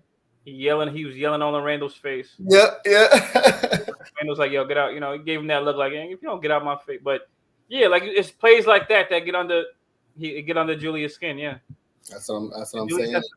Guys are gonna do that to you because it creates momentum. It's that's gonna happen. I used to see it happen to Melo all the time. When Melo used to get the ball in the post and guys would yell in his face. Melo wasn't having it though. He wasn't having it, but he used to play around it. He ignored a lot of guys. He smiled at it a lot. He laughed it off. He laughed. Exactly. He laughed at a lot of them. There was times where he took exception though, and he wanted to do something about it. I can't blame him. Thing with Kevin Garnett. I know this is off topic, guys. I'm sorry, but thing with Kevin Garnett, I can't be mad at him. He talked about the man's wife, yada yada yada. I would be ready to fight a guy too. Basketball or not, meet me after the game. Melo wasn't having that, but see that game, Melo still played good. The Knicks just lost. It was they didn't get the better of the Celtics that game, but it was a close game, and Melo was still hitting big. Melo was still pulling up from three, hitting big shots. The Celtics just hit the dagger on us. That's all. But anyway, what we have in the chat, guys? Speaking of Melo, though, Melo's still available. Would you bring him back? How many years? It's almost 10 years later and that was the 54 win season. So this is 10 years later. This same guy, and I love Melo. I'm a Melo fan. Melo is available right now. He's one of the free agents that's available for cheap. We have tons of money. I would grab him right now. He could play up, but of course, people may feel like David L says no Melo. Do you think it would tarnish his, his legacy being, with the Knicks and what he did here? Do I think that he tarnished it? Do you think it will tarnish, his legacy if he comes back and he's because he's not that same Melo, and if he starts just chucking up shots thinking that he is that same guy, But the thing is, I don't think so. I think people love him. I don't think so, because it's like the thing is, if Melo chucks up shots, it can't be any worse than what the Knicks have. The Knicks not like the Knicks had a good season, but I don't think so. I don't think that'll happen though. That's just me. I don't think it'll happen because thing is with Melo, I don't see Tibbs having Melo in at the end of games because defense. I know I just don't think he's gonna have Melo in at the end of games. If he does have Melo in games, I think everybody knows the reason why. You're gonna know the reason why. He can't be a worse defender than Obi. You said what? You can't be a worse defender than Obi. No, he can't be. No, he's not. He's not. The thing is, no, Melo's actually a good. He's actually a good interior defender. He's actually good at guarding fours. He's actually very good at that. I give him that. Melo's not bad at guarding fours. He's not keeping up with any threes at this point in his career. Right. But he's good at guarding fours. However, I could see Tibbs being, impatient with Melo's defense. However, if Melo is kept in games to close games, that's because of. Well, I don't want to take it away from Melo, but I'm going to say it's because of he's a veteran. Would you put Melo in at the 4, then put Melo in at the 4, then you put Julius at the 3? And you can do that, yeah. And you can. But the thing is, one thing with Melo, it does give you spacing. It gives you floor spacing. Yeah, because he still got that 3 to the dome. He still hits the 3 at a high clip. And he can still put it on the deck. He can still give you buckets. So you're good for at least 15, at least a good 15. And he played well with the Lakers his last past season. I think he'd be a good mentor for Julius. You know what I'm saying? Yeah, I think he'd be a good because at the end of because I'd rather and I'm a Melo fan. I'm very biased with this, but I'm a Knicks fan first. So if Melo was here, if Melo was going to be the guy to step in for his teammates and get in front of them when they're about to get into something. I'm okay with that. A lot of y'all would rather. I'm pretty sure a lot of y'all would rather Melo ejected than Randle at this point. So, hey, I know a lot of y'all like Randle. Randle's cool, but if Randle's our best player, you don't want to see him blow his cool every time. Just take a look at this. Take a look. Let me show y'all. Before y'all get mad at me, take a look at this. Hold up.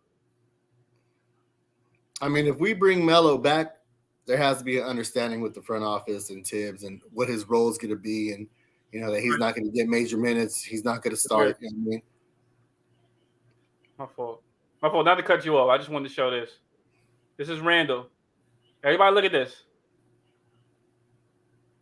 Right off his foot, and then look at Justice Winslow. This is a guy. We need a guy like Winslow. I don't mind the guy doing that. That's what I'm saying. I don't know if we're going to get flagged for that though. We're gonna get a what? Flagged for that. You know what I mean? What do you mean? What, for a guy? Maybe a guy like Winslow. No, I'm talking about like playing stuff, from other networks. Oh, my bad. You're right. My bad. I didn't mean to put that on there. My bad. I didn't mean to put that on there. You're right. My bad. Everybody disregard that I did that. We'll see. It's all good. It was pretty quick though, so I think it was it was quick enough. Nah, yeah, I hope not. That's my mistake. I forgot about that. Yeah, I forgot all about that. I shouldn't have played that.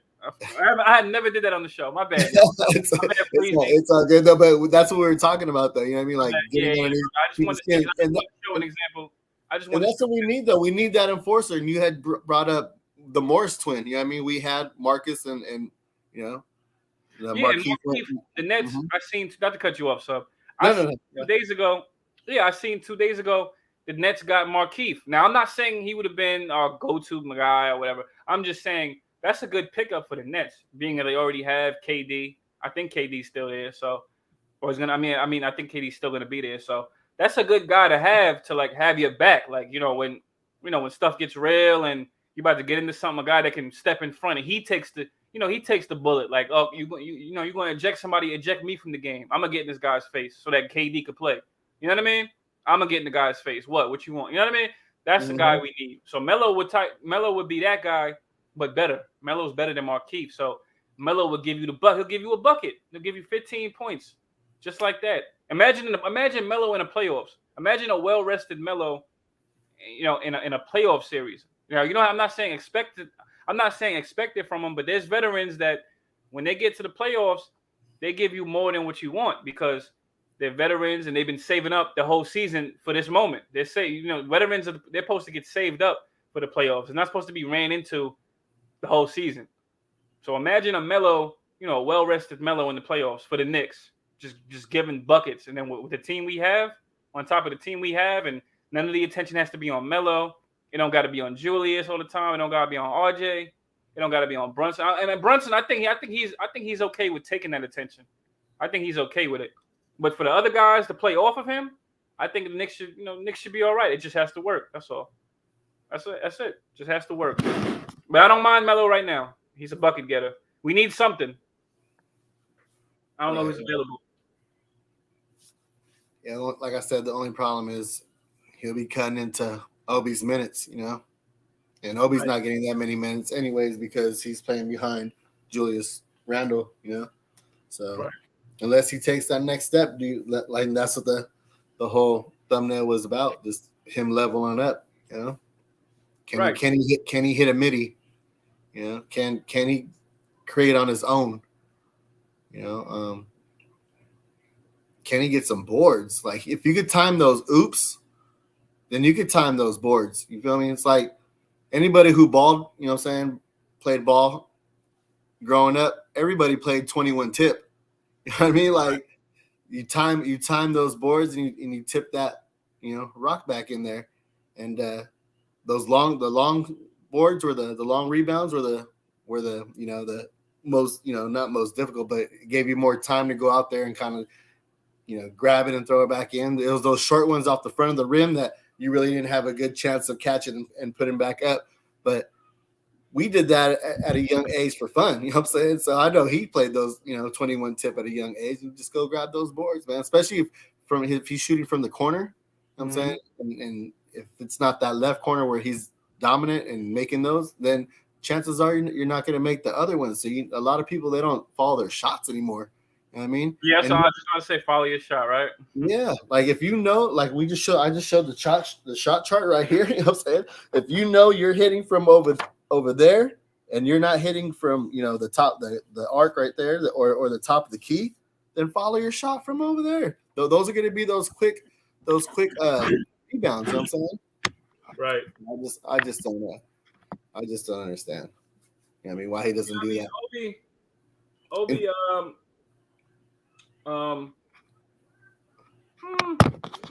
Obi, I like Obi. I think he's just, will he be a better rebounder? Maybe so. I'm not sure. Maybe it's just he doesn't. My thing is maybe he I think he just prefers. I'm not gonna say he prefers not to get him, but I guess he just prefers of like getting his way. And I'm kind of not mad at him. I know he leaks out a lot, Yeah, but that's the problem though. You got to know your personnel though. You know what I'm saying? So if you're right here on the at the on the corner, that means someone else is shooting over there. That you could get the boards. What's the point of leaking out if there's already a guard on the top of the key? The guard at the top of the key is the one that should be taken off. You know what I mean? Right. And then know your personnel. You know what I'm saying? If you're on the court with a Mitchell Robinson is not going to grab the board and find you leaking out. You know what I'm saying? He's going to wait for a guard to come get the rock. And then by that time, you just ran down the court for nothing. Now, if he's on the court with the Isaiah Hartenstein, then he grabs the board. Then, that'd be the time to leak out, though. But Isaiah Hartenstein doesn't grab any boards. You know what I'm saying? Right. So now you have to take it upon yourself to help him out because he's already not a good defender. You know what I'm saying? I mean, a good rebounder. So you got to go out there and help out as well. So it's going to be. I hope he understands the holes in his game and how he can make himself and the team better. You know what I'm saying by using that athleticism. You know what I mean, because if you think about it, would you trade for Zion? No. If he was healthy. If he was healthy, probably. Well, if he's healthy, he may be having a good year. He may cost. No, something. But I'm just like in theory though, just to say if he was available. If he's healthy, let's say hypothetically this season, he might cost 2 picks, 1 or 2. If he's healthy, I think I might just trade for him. Yeah, I might just get him.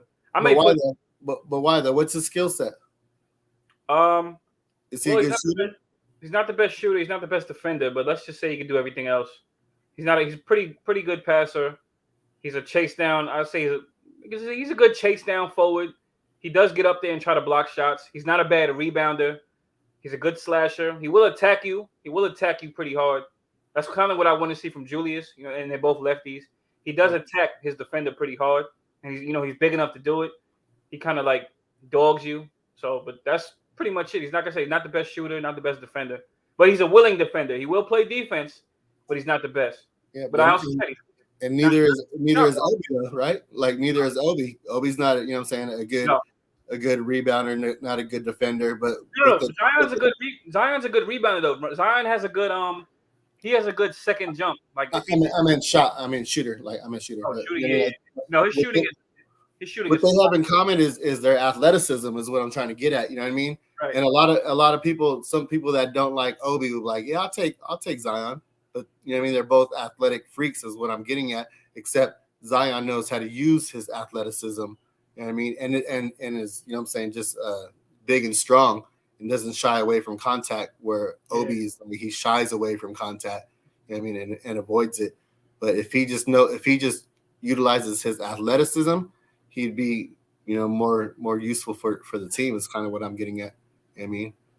No, absolutely. Yeah, Zion gets up for blocks. If he tries to chase him down, everything. He tries to meet you at the rim, everything. Zion. So I will say, Obi come from the weak side and go help out and block. You know what I mean? Yeah. Out of nowhere. You know what I mean? He doesn't do that though. Yeah, even if he averaged 1 or 2, I say for 1 for starters, he doesn't really block much. But if he averaged 1 a game, I'd say that's a progress. It's progress. The fact that he's trying to go out. But the fact that he's trying to go get those blocks, I'll be impressed. I want to see Obi try to get out there, go for him, go for those blocks. Yeah. You know what I mean? So yeah. And don't be smiling when you're trying to block somebody too. You know what I'm saying? Get mad. Right. No, I could agree. Get mad, yo. I'm looking at I was looking at the free agents. Yeah. Yeah, I want to see more dog from Obi. Do I like him for what he is, though? Yeah, I mean, I like him for what he is, but of course, you always want to see improvement. Yeah, Eno, I don't know how to say the name. Eno Yowana Yasharala said, "Is Rose currently better than Rick Rubio?" Derrick Rose, I think so. I still think so. I'm going with Rose. They're two different types of players, though. Rose is a bucket getter. You know what I'm saying? Still has some athleticism below the rim. And Rubio is more of a facilitator, you know what I'm saying? Getting guys in their spots. So, I mean, but yeah, I'm taking Rose all day. Right. Yeah, me too, man. Yeah, me too. I'm taking D Rose on that one. Still a bucket getter. Two different types of players. Yeah, I agree. Chasing next star is so sad already. Yeah, like somebody said before. Somebody said, "Who knows when the star is going to be available?" I don't know. I really do not know. It could happen in the season though. Guys get disgruntled. They get disgruntled every day. It happens every time. I just don't know who but it's not about any. We don't just take anybody. We got to have a right fit, and we got to see how it works for us Knicks. We got to see how that plays out. So somebody's available every time, every time. So we'll see what's. I mean, let me just ask the chat. I'm gonna ask you, Sub. What if we get somebody right now? What's the position of need? Shooting guard. Shooting guard. Mm-hmm. Okay. So shooting guard. I like that one. Unless you feel like you can move RJ back to the 2, would you do that, or do you think RJ's set at a 3? I think I'd rather move RJ to the 2. That's what I want to do. Ideally, he came in as a 2. I would kind of want to put him back to his natural position. You think that's his natural position? Yeah. He's not. I don't think he's big enough for the 3. I think playing the 3 is kind of like he can do it, but I think it wears him down. It's a lot of work to guard guys, keep their averages low, and then you got to score and you got to get your buckets off. I think it's a lot because he gets dogged by bigger 3s. He gets dogged by them. They put him to work. So I like him dogging the smaller 2s. I like him dogging the 2s and just getting a wing that can get buckets. Okay, so for the Miami Heat, who's the starting 2? I don't know if it's Tyler Herro or. Yeah, he comes off the bench. Let me see. So they had PJ Tucker. It might be Oladipo. Oladipo's still there? I don't know. I think Oladipo's still there. I don't know if he's starting though. I don't think he's starting though. All I know is usually RJ guards Jimmy Butler. Jimmy Buckets, right?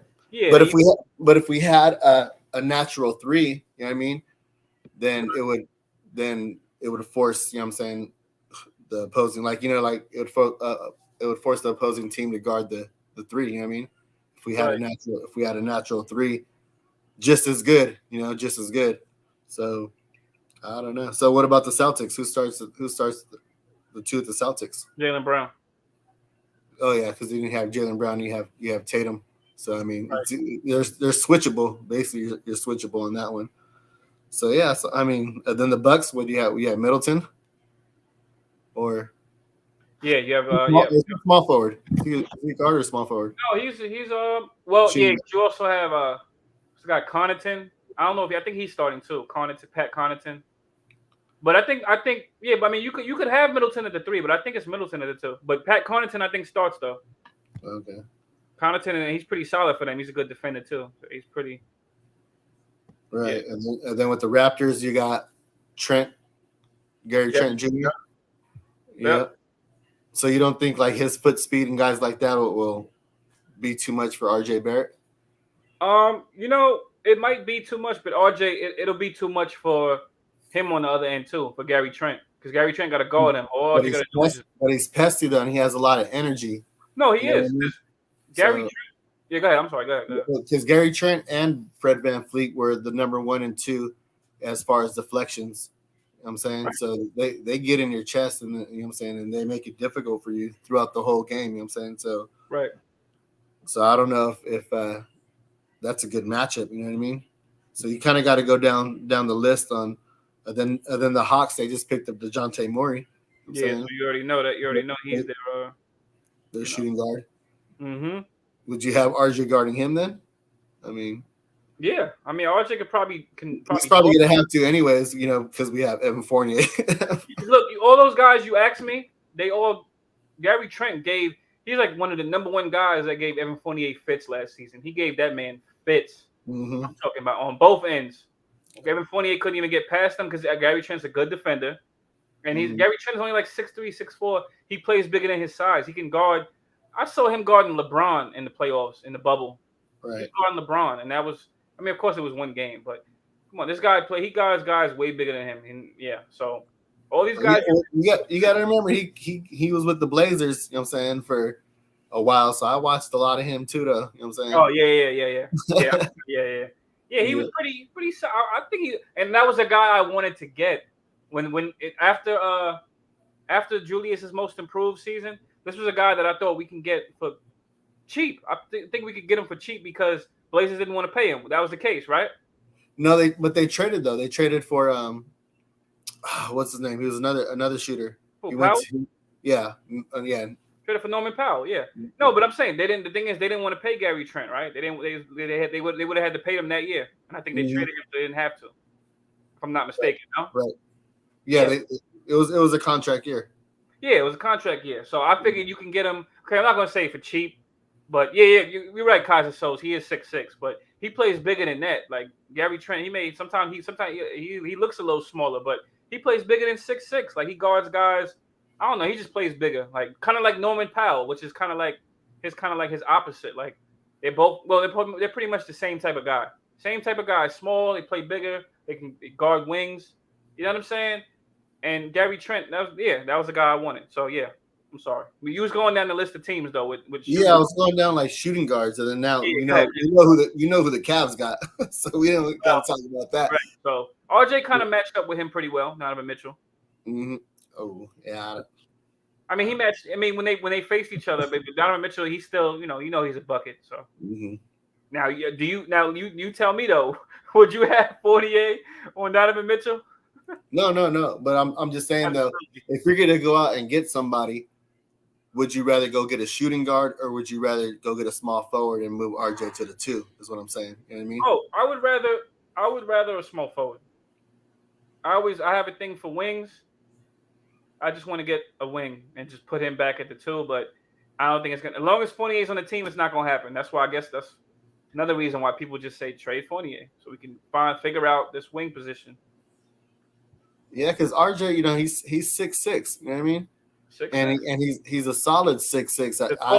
Big 6'6". Yeah. Yeah, I actually would like him to lose more weight and just be more ripped and just like not ripped, but more toned and skinnier. I said he might be. Who knows? He might move more fluid. Yeah. He's more of a. He's naturally a slasher. So I would love to see a skinny RJ just getting fluid. Getting to the rim with a whole bunch of fluidity. He's crafty. He's a crafty left-handed shooting guard. So I would love to see that. Him just slithering to the paint. Getting up with the left. I would like for him to lose weight. He might be faster. Yes, he might be. Ripped. He might be better. Well, wing is red. No, Wilson Deng. I understand that the wing is Reddish, but the thing is, it's still a question mark with Reddish. Is Tibbs going to play him? We don't know. I mean, Tibbs played him last season, but it seemed like it was a thing. It was kind of like a misunderstanding. You can never have enough wings. You know what I'm saying? You can never have enough wings, and those are guys that, they get in passing lanes. They can cause some trouble. These are guys that cause trouble for the other team. They're disruptive, They especially when they're good defenders. When they have long arms, they get in passing lanes. They're always somewhere. And they get pretty irritating for the opposing team. Those are the guys that are playing both sides of the court. You know what I'm saying? They're scoring on one side of the court, and then they're playing defense on all those wings, like the Jason Tatums that we mentioned. It's a wing driven league. There's a lot of wings out there, so you got to be able to match up as well. So what is Cam, like 6'9", 6'8"? Yeah, about 6'8", 6'9". 6'8", yeah. So you have your 6'8", 6'9" wing at the 3, and then you just move RJ back at the 2. Now we have a taller shooting guard, 6'6" shooting guard. I mean, I know Fournier is 6'7" though, but he's just super slow footed. He's getting up there in age. He's kind of, I wouldn't say really like one-dimensional, but he really doesn't put the ball on the deck and get all the way to the cup. You know what I'm saying? He'll show it every once in a while, but it's not like something that he does all the time, So, I mean, I don't know. I'd rather have, bully ball Barrett out there working the post and the pinch post, you know what I'm saying, and taking advantage of his strength against smaller guards. And when the double team does come, he's a good enough passer to he can make all types of passes, you know what I'm saying? Like wraparounds, he could thread the needle, you know what I mean? Like he's very passes, yep. Yeah, when he makes his mind up to pass, all those pocket passes, all those passes are on point. I mean, It's just A lot of the time, he's just looking to get his own though. But if you put him at the 2, it's forcing a lot of those smaller guards to either he's going to eat and he's going to cook them, or they're going to have to double team him. So that's why. Right, you got. No, that's what I'm saying, and that's why it only makes sense for him to lose a little weight and work on that lateral movement. I mean, to keep up with those other guards on the defensive end. But then you got to remember too is we got money making Mitch down there, so like he's gonna contest those shots too. He's gonna get to the charity stripe and come out and contest those shots. He's not just gonna stay under the rim. I mean, he's able to go out there and help out as well.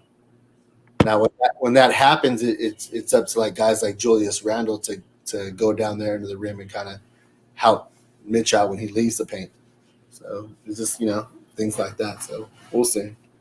That's kind of what I'd be hoping for. If they get rid of Fournier, they trade Fournier, just move RJ Barrett back to the 2.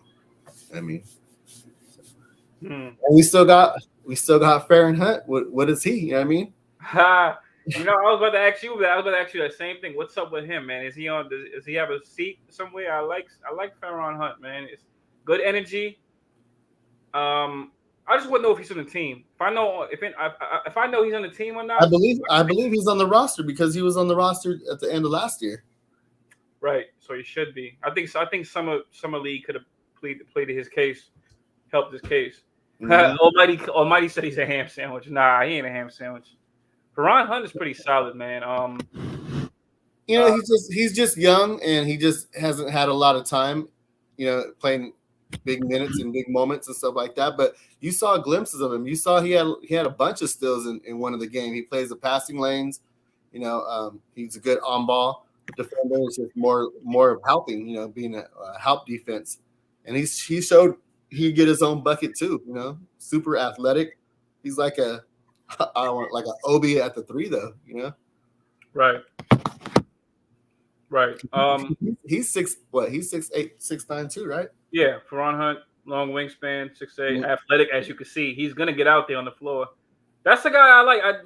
My thing is, if he's on a team, I think I hate to say this, but I think Tibbs takes a liking to him. Tibbs takes a liking. I know who Tibbs takes a liking to. I just know Farron Hunt. As far as the young guys, Farron Hunt, Grimes,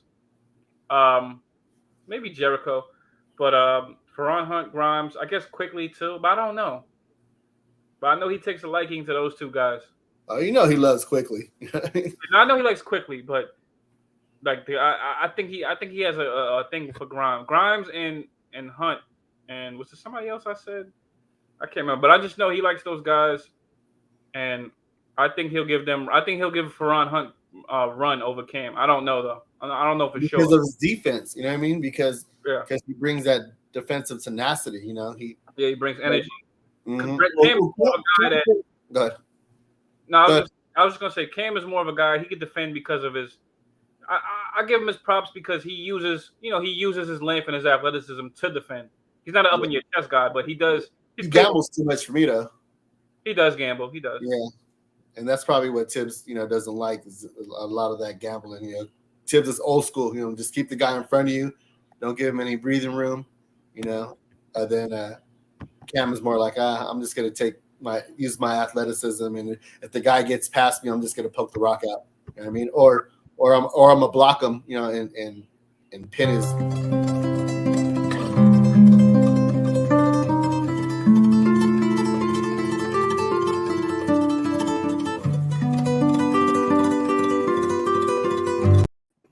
Yo.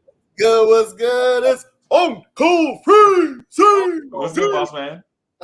What's good, boss? We happy to have you. What up, Yo. So the other live stream is going crazy, bro.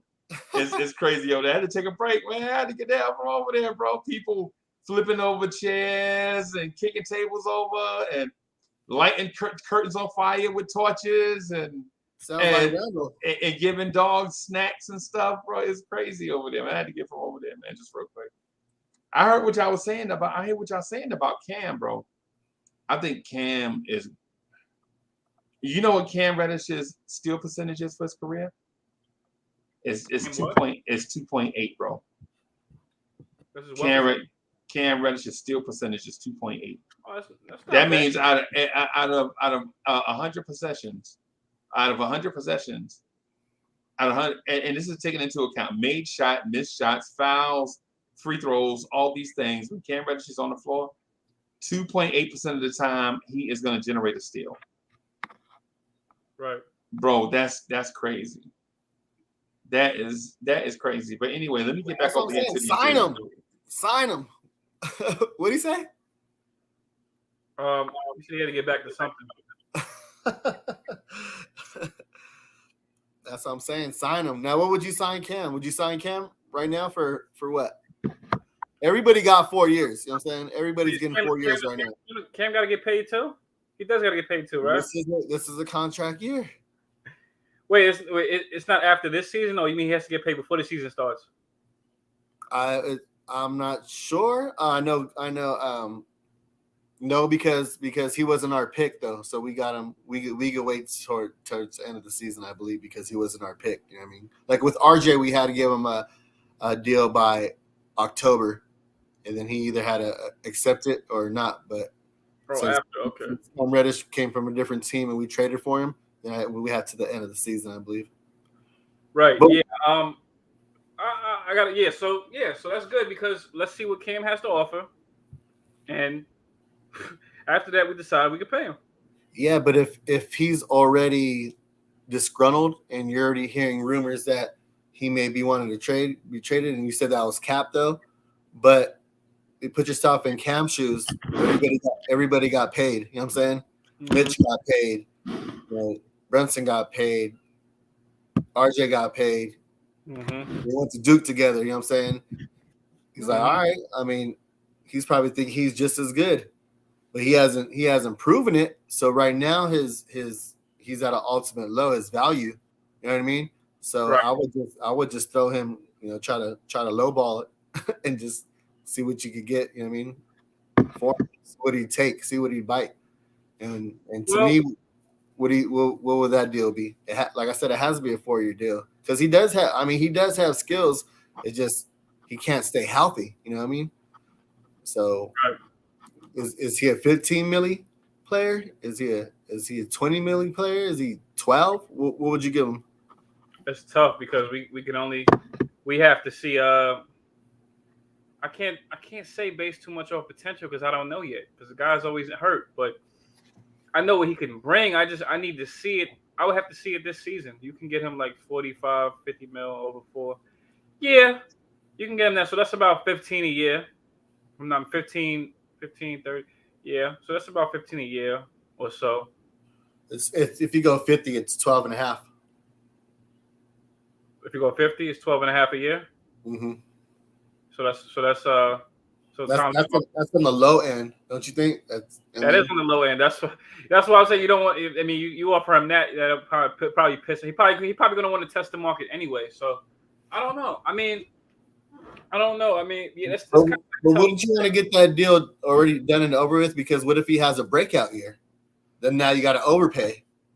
I mean, I figured don't they have time to give him? But they have time to give him that deal though.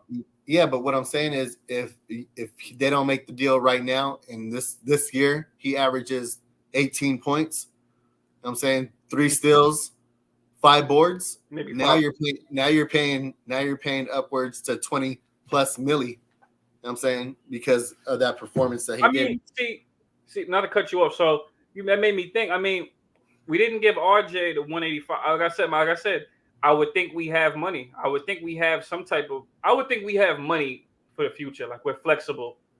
So I mean, if you can give him a reasonable amount to shut him up, 3 steals as much as this recession proof said 3 steals. I think he can get 2 a game. I think he's good for 2. Maybe 3. I'm just saying, yeah, 2, whatever. Yeah, 2, but I think he can get maybe not 3. Like 2 point something. You know what I mean? There's always a point something.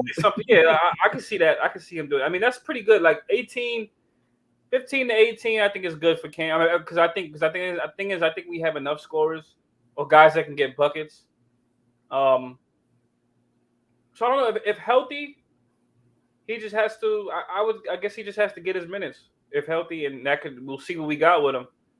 But I mean, that's the thing. There's conflict because I don't know how Tibbs feels about Cam. I really do not know. I do not know, yo. I don't know how Tibbs feels about him. Remember, I said it on the show. Stafford said what he said. He's like, where you hear that at? Stuff like that. Remember, I said that in the summer league. So I personally, I don't think Tibbs. I don't think he really cares for Cam like that. I mean, I think it's kind of evident. But it don't matter though, because Leon wanted him. Leon brought him in. And then Leon got rid of Tibbs, little shiny toys. He got rid of Burks. He got, that he was overplaying, and Burks was playing the 3 with the backup unit. And then he ended up being the starter. We know the story though, but now he's out of the way, so that opens up minutes for Cam. And when Cam's on the court, he could score. I'm saying, like, he is a straight up bucket. The only thing is Cam's defense, But like I said, it's a risk though. It's a risk I'm willing to take because, like I said, there's times where we can't score. There's times where IQ goes cold. So he could take over the scoring with the second unit. That's kind of what I'm getting at. D Rose isn't dependable. He may not be there. So if there's no D Rose, then IQ and Grimes are cold. Cam can get you that bucket. Cam can be that scorer with the second unit. So I'm not worried about Cam scoring. And players get paid to score. JJ, Cam definitely is a bucket, man. Cam is a bucket. I think Tibbs likes Grimes more than RJ and Cam. I can agree with that. I think so too, JJ. Cam is not a bucket, bro. Cam is not a bucket. You bugging. Cam is not a bucket. I'm looking at his numbers right now, Cully. Given the opportunity, you can't. So you're saying, given the opportunity, you can't put the rock in Cam's hand and he can't get you a bucket? No. I think you're taking it out of context. What I'm saying, can Cam be a bucket eventually? Yes. Is Cam Reddish a bucket right now? No. But no, Freezy, you're looking at stats based off him being, inconsistently like healthy. This guy's not really always healthy. So these are the stats you're getting. If healthy, this guy's stats could go up, man. I really think this guy. I'm not saying he's gonna be godlike, but there's something with Cam. Cam could definitely get a role. He could do more than right. Cam's career field goal percentage is 38.7 for a wing player. He's a wing player that shoots 38% from the floor. You expect to see that percentage from a diminutive point guard, right? Like Ish Smith. That's what you would expect to see that number from, right? Cam Reddish, but you know what though? He make up for it with 3-point shooting, right? Except he shoots 32% from 3. No, he shoots 31. Well, I thought it was 31. Okay, no, 32%. You know what his best asset is? What's that, finishing? The steal percentage that I mentioned. Right. If Cam focused on what the things that he's good at and get great at those, as opposed to things that he wants to be good at, like being a scoring champ, then you could see Cam Reddish become a quality NBA player. But here's the thing: if Cam Reddish gets frustrated with his role and gets traded to another team, that means Cam Reddish should be on 3 teams in 4 years. And then you know what that make Cam Reddish look like? A bust and a troublemaker. A bust and a headache. Yeah, I know, because if he requested a trade, if it is true, that's bad. Like you thought, you that said it. Was it you that said it's bad for a rookie to request a trade? It's a bad look. No, I ain't said. I know. So that's my man, Coach Colorblocks. Coach Colorblocks said it. Okay, shout out to Coach Colorblocks. Maybe he already requested a trade from Atlanta to come to us. Yeah, right. And Cully, you know the most disappointing thing about Cam Reddish is so he's Cam Reddish is the opposite of a bucket. He is what if you turned a bucket inside out. Whatever that is, that's what he is. I feel more comfortable with the rock in Cam Reddish's hands going all the way to the cup than RJ Barrett. Really? You want to pull up his shot chart? Yeah, their finishing is about the same, isn't it? The average, it's about the same, right, Freezy? 30, 40. And who's gonna make the free throws? Let's see. Cam is a 90% free throw shooter. There you go. That's 90%. What I'm saying. Who's gonna make their free throws if they don't finish at the cut? It's not gonna be RJ. Tell him, sub. I like that one. Yeah, you're right. Cam is a 90% free throw shooter. There you go. So, like I said, I'd rather have Cam go into the cut than RJ. He'll attack the basket though. We knew that from when we got him. We knew that this guy could attack the basket. That's one thing. A man will attack. Y'all are gonna be disappointed when y'all see these numbers, bro. Show both numbers. Because both him and RJ are both the same. Okay, I know from 3. Show me from getting. Look at these numbers. The dude took over 1,000 shots and hit 38.7% of them. No, bro, think about it. He took over 1,200 shots and he only hit 38%. And he's 6'8", 218. Yo, I'm crying at the comments. I am weak. Bro, and look, this is Cam Reddish's shot. 50? Yeah, Cam Reddish finishes 50% of his. Hold on, I'm trying to get it so everybody can see it. So Cam Reddish, and man, if y'all don't stop, man, I'm gonna go in here and smoke me a cigarette, bro. Look, please, I don't even smoke. Hey, I don't even smoke. I just feel like I need to go smoke. Look, just pull up RJ at the basket. Just pull him up. I just want to see RJ's at the basket. Why are we talking about Cam Reddish? I know, but that's his boy. So please, just pull it. He's linked to him. Please, just pull it up. Look. This is Cam Reddish. Y'all said you take your chances with him finishing at the basket. That's what y'all said, right? 50%. Okay, so let me see RJ. Please, Freezy. Let me just see RJ. Hey, Cully, you ain't gotta say please, but you gotta give me some time. Calm down. Let me. Oh, my fault. Let me work. I feel like you about to hit me. I'm about to. No, I was about to say I'm about to come to Jersey, but you're not in Jersey. Hey, Cully, man, calm down, man. I got you, bro. You just gotta give me some time to work. What do you want? Okay. Look at RJ. RJ got braids now, I think, too. All right. Oh, okay. Let me pull. Whoa. 40. So Cam is better at the rim. He's a better finisher by a little bit. But both are terrible. Both are terrible at the rim. Okay. Yeah, it's like the thing with Cam, Cully, it's like trying to get the Yin Yang twins to read poetry, bro. They terrible. No, see, the thing is, okay, well, I'm done talking about. Well, I'm still talking about them, but the thing is, Cam, he's not a good setup. He's not a spot up 3 shooter. He's a good get his own bucket type of guy. RJ's a better setup shooter. RJ can get a bucket. Did you just say that Cam Reddish is a bucket getter? Yes, he's a bucket getter. He's gonna get his bucket. You know what his. Hey, who passes the ball more, Cam Reddish or RJ Barrett? RJ. Hey, and you know what? And here's the thing. RJ Barrett is a ball hog, right? RJ Barrett is a ball hog, and he passes the ball twice as much as Cam Reddish. No, think about a ball hog passing the ball twice as much as another dude. All right, John, I'm gonna go back over here before he's on the court more. Because he gets more minutes. Cam, I'm crying. Cam Relish. That's funny as hell. Cam Relish. Oh, my fault. All right. I get it. Like, okay, so Cam is a little bit. He's a little bit better at finishing than RJ. All right, cool. Look, you can tell their games are different, man. Their games are different. For example, Clay, I think people are gonna hate me for this. If I'm not mistaken, I think Clay. There's times when Clay is a better shooter than Curry, but look at their games. Clay is a setup shooter. He's a pure 3-point shooter. When he catches the ball, it's going right up. So before you can even close out anything, Mm-hmm. Curry, he plays like that too. But Curry is more. He's gonna dribble to get his own bucket. So and he's off balance. You know what I'm saying? Curry's more off balance, running off. Around screens. You know what I'm saying? Right. So yeah, Clay is more like that statue trophy. You know what I'm saying? That trophy. But does it make him the better? I don't know. Now, of course not. All around, Curry probably has a little more edge. Even though, you could argue that one because, they're teammates, so they both got the same amount of rings.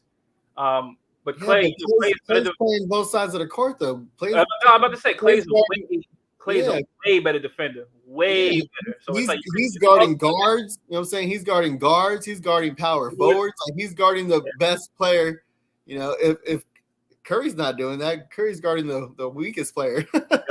Curry. So that's the argument you can have. Curry's more flashier. So flashy gets more attention. It gets more praise. Yeah. We don't praise our glue guys in the league. If the Warriors are playing Brooklyn, Curry's guarding probably his brother. His brother. What's the name, Joe? Who? The No, shooter. Joe Harris. No, Joe he's gonna Harris, guard his yeah. brother. No, he's gonna guard his brother. He's probably gonna guard his brother. His brother's, probably gonna guard Right. Seth. Or no, JJ, absolutely. Seth has definitely. I mean, Steph has definitely improved defensively. I will say especially the past series, that the whole playoff series to the finals. He has been, he's been committing on defense. Now, I will say, Steph has been committed. Steph is just he's easy to target. Look how small he is, but he's not. He was never. He plays. He's not smaller. He's 6'3", and he looked like he'd been hitting the weights. You know what I'm saying? No, he has the weights. Yes, so he has got better. And I will say, I think he always played defense most of his career, but it's like if you're coaching him, you're not going to have him guard. I'm not going to put him on Westbrook. I'm not going to have not all game. A guy like Westbrook, well, in his prime, a guy like Westbrook in his prime is going to light him up. But he's going to take him to the basket every play. You're not going to put Curry on really nobody because you don't want Curry. You want to save him for offense. He's gonna make up for it on offense, though, I will say. But anyway, we're not talking about that right now. What I'm saying is Cam and RJ, they have games that kind of complement each other in a sense. They was teammates in college. Cam is obviously he's the taller one. Both their shooting is pretty erratic. RJ's shooting has stepped up.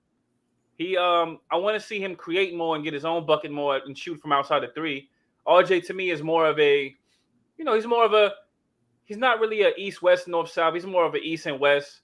He's going to go right to the cup, and he's going to he's going to wrap around. I mean, he has versatility in the sense of he'll get to the cup and he'll kick it out, or he'll do a wraparound. RJ pretty much, he's a good unorthodox passer. He's going to wrap around, hit you with a good wraparound pass.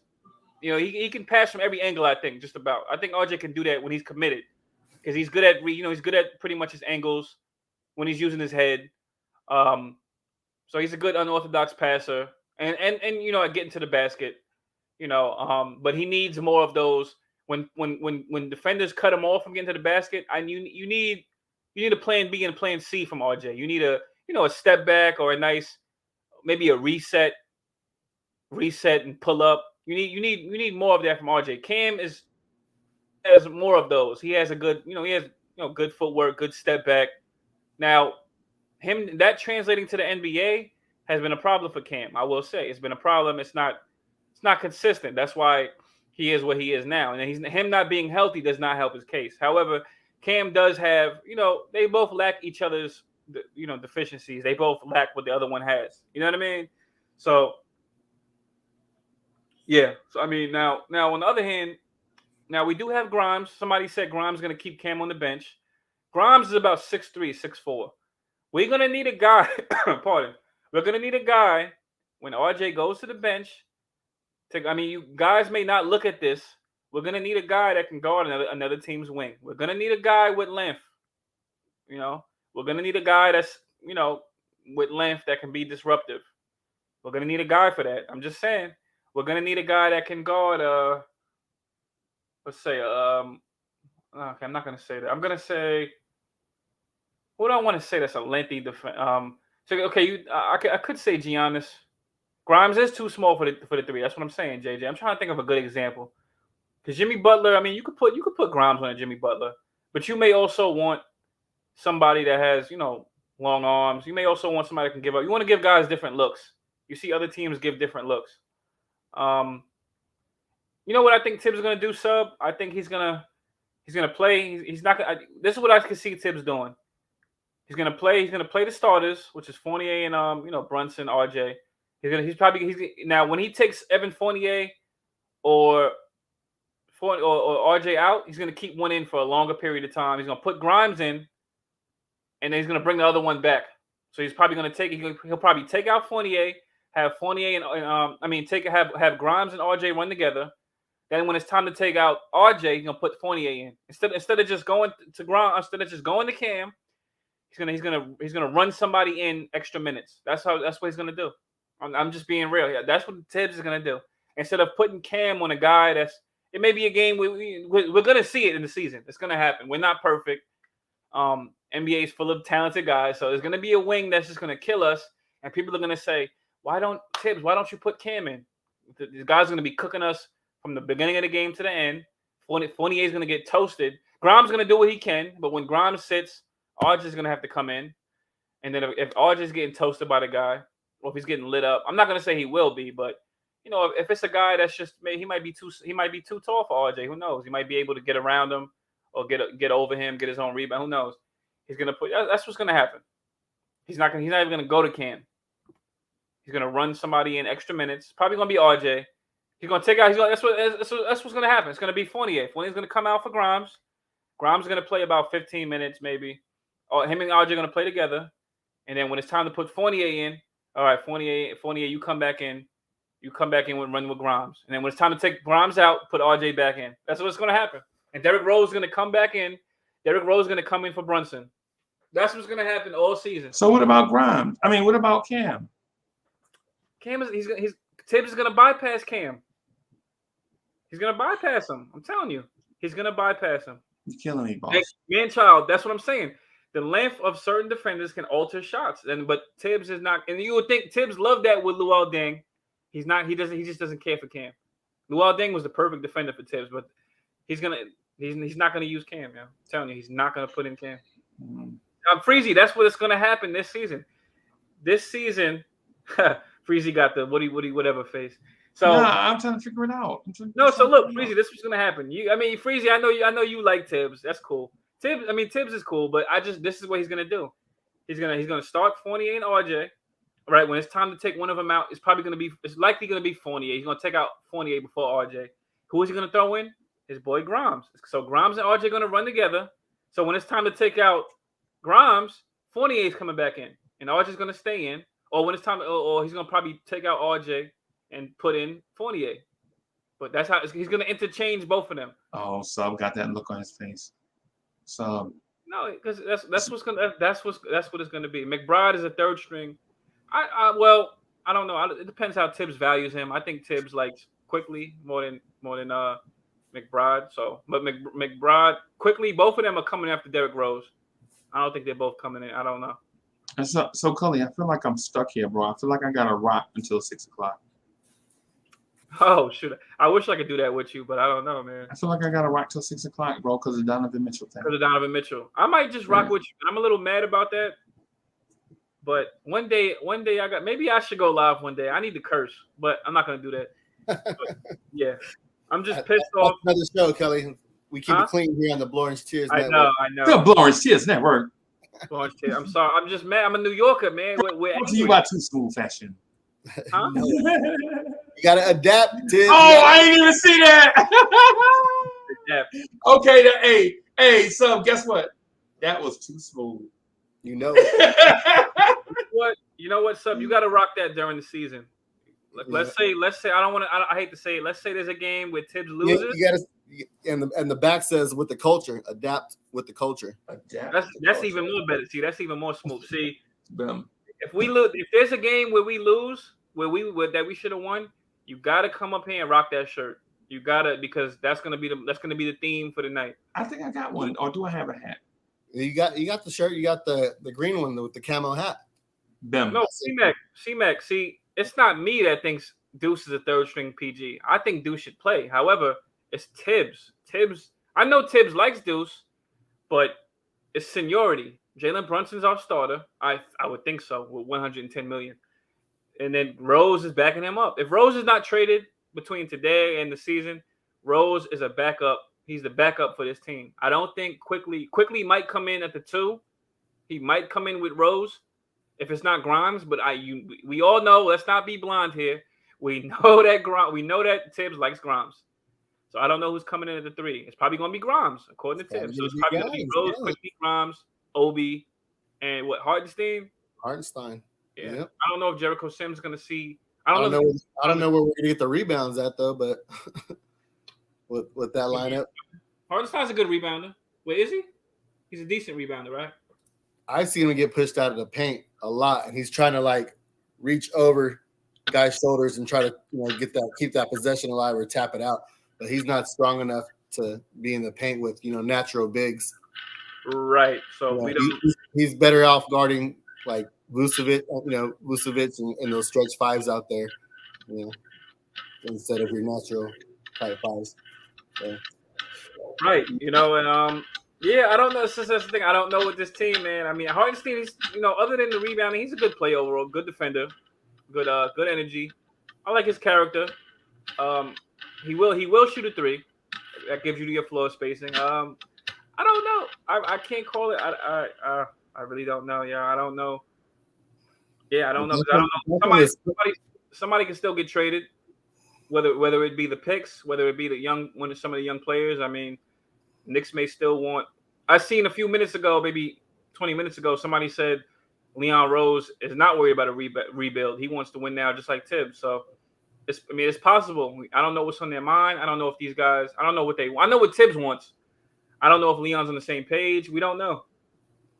We don't know. We can only decide. We can only put together an idea through the moves that's made. I would think they want to win, but also stay young and do it. But I don't know. I just hope Leon steps in and tells Tibbs that he has to play Cam some more minutes. You know what I mean? Because I would hope so because we gave up a pick. Giving up a pick, it would be it's kind of silly. I would think it's malpractice if we gave up a pick and then some people said that pick might not convey anyway or it didn't already. But I would think it's silly that we gave up a pick for a guy, and the next thing you know, we just trade him off. It's like that's kind of like stuff that we did in the past, just get a guy and just trade him for nothing. I would think that's kind of effing silly. I'm sorry, pardon me, I didn't curse, but King Ainge said, he said I'm stunned. It seems that the FO likes. He says it seems like the FO likes Grimes significantly more than RJ. I'm stunned. I think so. I don't know about more than RJ, but I think they value him. I don't know. You said they really chose Grimes over RJ. Did they? With the offer? You mean with the Donovan Mitchell offers? Did they? I mean, I think they offered RJ in every offer. They wanted to trade him. I didn't know they offered him in every offer. Well, maybe they did. You know what? Maybe they did. I don't know. They offered RJ and IQ. I know it was like one of the last offers, right? That was one of the last ones. Yeah. Yeah, that's kind of I was actually surprised at that one. That one, but it didn't shock me because when I seen that RJ's name up there, I kind of looked at Tibbs. I know Tibbs, Tibbs is very particular with his guys. When he likes guys, I'm telling you, he's gonna put guys. If Tibbs could play four guys, he would. He wouldn't even play a fifth guy because if he only liked four guys, that's how it would go. He's just like it's like the fifth guy is like, all right, whatever. Because of NBA standards, I have to play you, but I don't want to. But if he could play D Rose, Noel, Taj, and let me think, Grimes, if that could be his four, like I'm talking about guys that he loves. If he could play those four guys and just he would put it like that. He wouldn't even care about a fifth. Like if I could think of like just four guys with the back of my hand that he loves. Okay, Burks. If he could play Rose, Burks, Grimes, Taj, and maybe a Noel or maybe a Randle, that would be his starting lineup. Because he loves those guys. You got to remember, RJ and Julius led the league in minutes last year. Yeah, they led the league in minutes, but Burks did too. So that's why I said so maybe that would be he would That means Brunson's gonna get a lot of minutes too, though. Oh, he is. Well, look at Brunson's contract. He is. Mm-hmm. I think Tibbs is a contract minutes. I think he's a contract parallel with minutes type of guy. I mean, I think he looks at contracts and it's like, yeah, you're gonna play a lot of minutes. I think that's how Tibbs is. I feel like he's been that way. We can trade for the Westbrook contract. What are we trading for, though? Are we getting something with Westbrook? I don't think we need him at this point now. Rose has a vision. Ainge is playing Monopoly in Utah. Leon is just cheap, trying to save. Yeah, I think so. I always thought Leon was cheap. And, he offers the lowest offers. This might have been the most I've seen him offer was RJ. When Grimes dunks, we giggle. Let's stop. I've been saying RJ isn't untouchable, and people came at me for it. I thought he was untouchable too, man. I don't know. I really don't know the direction of this team. Who do we want? Who do we think is the guy to get us there? I mean, who do we want? Who do y'all like? I mean, everybody, y'all told me who y'all like already. I don't know, man. Grimes will be a CJ front office thing. A CJ? What's a CJ? My fault. McCollum? What's CJ? Randle and Fournier for Westbrook next spot. Yeah, but you don't just give up Randle and Fournier for nothing. We got to get something. Because if we get Westbrook, we're probably going to waive him. I don't think he's going to play. Unless he plays as a shooting guard. He's not a shooter, so I wouldn't see how that would work. I don't know. Grimes' value is the highest it will ever sell high. Yeah, Grimes' value is up there. I mean, he's not a bad player. I like Grimes, so I don't have nothing bad to say about him. I was kind of shocked, by this summer. This summer shocked me. Zion is my son. He will be here eventually. He probably. I like Leon Dist, his own guys. Yeah, I don't know the direction of the team. And JB, RJ, Cam, Obi, Mitch. Grimes hasn't shown anything so far. Yeah, I think Grimes showed in summer league. You know what I'm saying, how he switched up his game on putting the ball on the deck, because he wasn't doing that last year. It's like one dribble and then he'd pass it. But this, in summer league, he showed he's working on his handles. He's working on his first step. He's working on getting to the cup, finishing at the cup, doing reverse, layups. He's in the glass. Just, he showed that he, worked on his game a lot. So I don't know if that's going to translate to the season, because now we're actually going against NBA talent instead of just G League players. But he's also going to have a better supporting cast around him, where he's not going to be asked to be like, the number one. He'll be like the third option with the second unit. You know what I mean? Or the fourth option when he's subbing in and running with the first unit. So, I mean, he's no longer that catch and shoot player anymore. So his game has evolved. And that defense alone, though, just getting in your chest, guarding one of the better wings, whether it's a, small forward or a shooting guard, taking that pressure off of RJ and letting him cook. I'm saying, so I think it'll be all right. Yeah, and I agree with C-Mac. You can't work on your first step.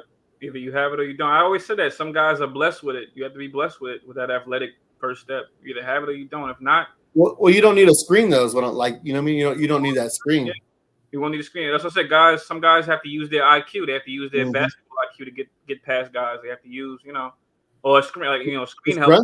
Brunson's not the fastest guy. You know what I'm saying? But it's the IQ. He gets to the cup and finish, with either hand, a fadeaway going baseline using the glass. I mean, he has that high IQ to do all those types of things. That's what I'm getting at. You know what I mean? Full rebuild. I would think trade Randle Fournier back to the full rebuild. Give me a top 10 pick. That's the thing though. Okay, so I guess we'd be starting to rebuild over, or would we still, are we still rebuilding? What do y'all consider it? We're in a perpetual state of rebuilding, bro. A perpetual state? Okay. Okay, so we're in a perpetual, because as far as I'm concerned, we've been rebuilding for 20 years. The rebuild is not just what we do; it's the GMs. It's the regimes. The regimes have been. It's like we've been rebuilding regimes too. You know what I'm saying? So we are in year 3 of this. So I mean, with this regime, yes, we're in year 3. Yes. So this is Tim's 3rd season. Yes. So yes, it's a new. Yeah. Right. I'm tight, Cully. You tight about the trade, State? You wanted the Mitchell? You wanted Donovan Mitchell? What are you tight about? I just got to know. And I feel better, too, from earlier. Wait, what happened earlier? What I missed? This is crap. Yo, State, I thought State was jumping on with us. State. Hey, how long y'all rocking, man? Y'all been on for like 2 hours, man. I thought y'all was getting out of here. Y'all still rocking? Hey, I mean, Kelly's cooking right now. I'm letting my boy cook right now. He's in his bag. Kelly Goat is in the building. No, well, I mean, it's really on something. I mean, I know this is like the time we've been rocking. I mean, I'm okay to let people on now at this point now. But like you said, I'm cooking. It's up to State though. State. I mean, not State. Sub. It's up to Sub. What you want to do, Sub? I'm not even tripping. Well, Sub probably doesn't care now. He'll probably dip out. You know me. Yeah. State and them, they don't be wanting to come on for the smoke, bro. Dudes like State of the New York Knicks podcast. What they do is what dudes like State say is, man, I'm mad, and then when you ask them to say something, man, they run. You know what I'm saying? Cully, don't lie. Why you laughing, bro? I'm just trying to tell it like it is. You laughing at that man in his face. State, look. You laughing at that man in his face. He always kind of like. He always wants to smoke, man. I mean, he laughing at that man in his face. I want to know how he. He pulling up. He pulling up in a minute. He's pulling up. Yes. He ain't ready to do that, man. These dudes, they don't be wanting to talk Knicks, man. They be wanting to. You know what I'm saying? What you Nah, saying? man. I'm glad. Wait, somebody said something, man. Hold on. My fault. Comments is hilarious. I'm glad stated that you say, oh, Manchild is glad about the trade. We haven't had the tools to rebuild. We'll be in every trade talk. Yeah, I kind of don't want to think about that being in every trade talk and then non-trade happens. I want to compete, man. Oh, Wait, King and G. oh, sugar honey iced tea. Here you Hold on. go. King and G. Don't think RJ's gonna be a superstar? Oh, sugar honey Because you kind of you said you mentioned this last week, King and G. We got echo. Hey, State, you got an echo, man. State, you got. There you go. What up, State? All right. So what's on your mind, man? What's going on? Just finished, so let me get this straight. So the Knicks offered in July. This is July. This is the first offer. So this is fact. So your first offer is RJ, Mitch, and Obi Toppin.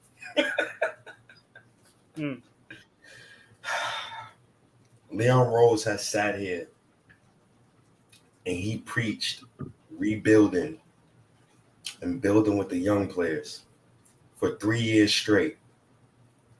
So for this to come out, somebody from the Knicks leaked this, right? Now this looks bad. You alienated your young players. You kept us in trade rumors for 2 months.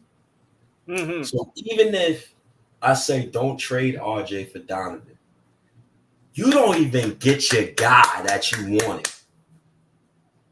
That's what makes it even worse. So now that I know you traded RJ, anything you said about rebuilding, throw it out the window because now I don't believe it.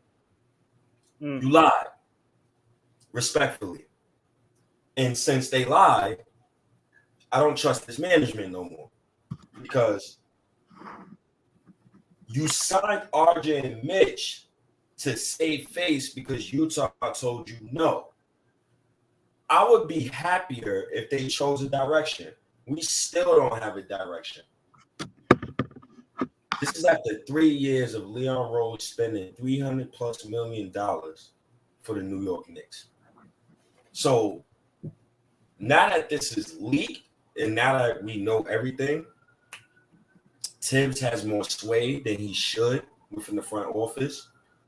It was reports that Berman said Grimes is untouchable in any deal.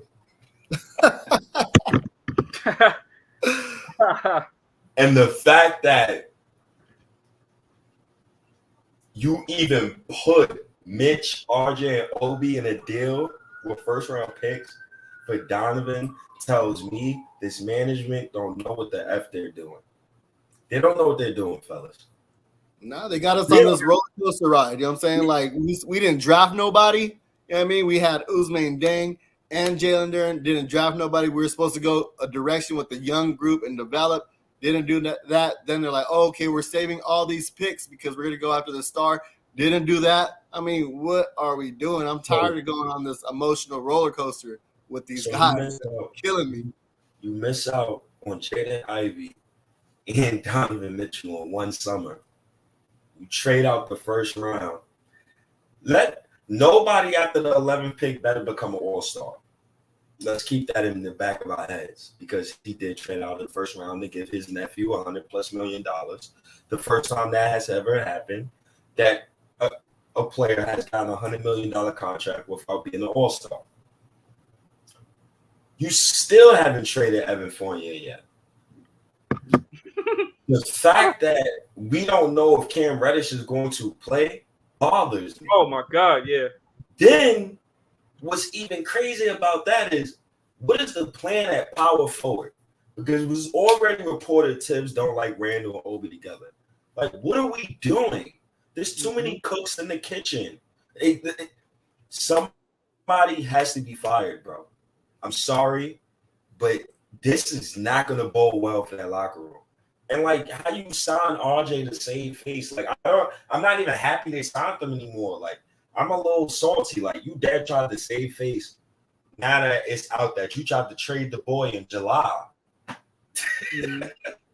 What are we doing? What are we doing? And then we traded Kemba and gave up a first-round pick when we could have just ate the money. You know what I'm saying? Like, And then if you want to move Randle, that may cost like 2 second-round picks or first. If you want to move him. No, but here's reality. Randle was untradeable because the Knicks deemed him untradeable because they preferred to trade Obi Toppin, Mitch, and RJ before they preferred to trade Randle. That's fact because it happened in early July when they put RJ in the trade. This is one of the dumbest regimes I've ever been a part of. And Knicks fans who continuously defend Leon Rose and Tibbs is crazy. It's crazy. And now to think Tibbs don't have no power in the front office, y'all out your minds. This is disgusting. What happened tonight is an L for the Knicks franchise. That is a L. Because you didn't even get your guy. The Knicks got the most what-ifs in NBA history. You could have got Mitch Richmond to pair with Patrick Ewing. You ain't do that. Mm-hmm.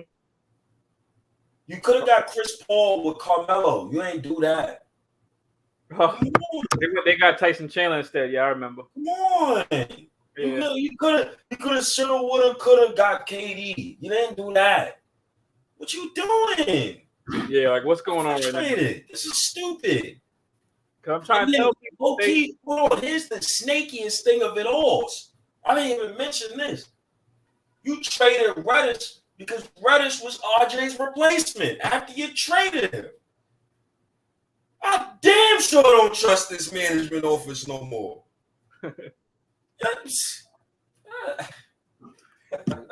don't piss on my leg and tell me it's raining. You know what I'm saying?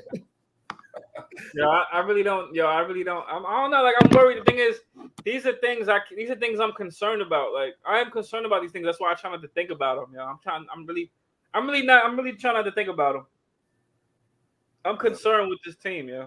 I'm really concerned, and it's not even what it's the direction. Like, yeah, it's the direction. This is why I wanted to tank in RJ's first 2 years. I wanted to avoid stuff like this. Yeah, I feel like I'm gonna cry. See that? Because this is bad. It's delusional. I'm at work today, and my coworkers see me and they just laugh.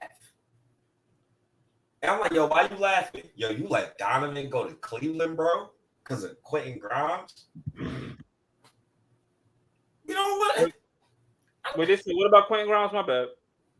It's the fact that the Knicks put RJ, Mitch, and Obi in a trade.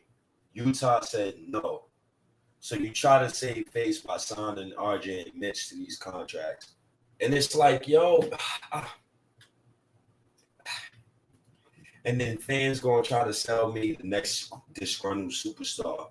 For all I know, SGA could get traded to the Raptors. It's over.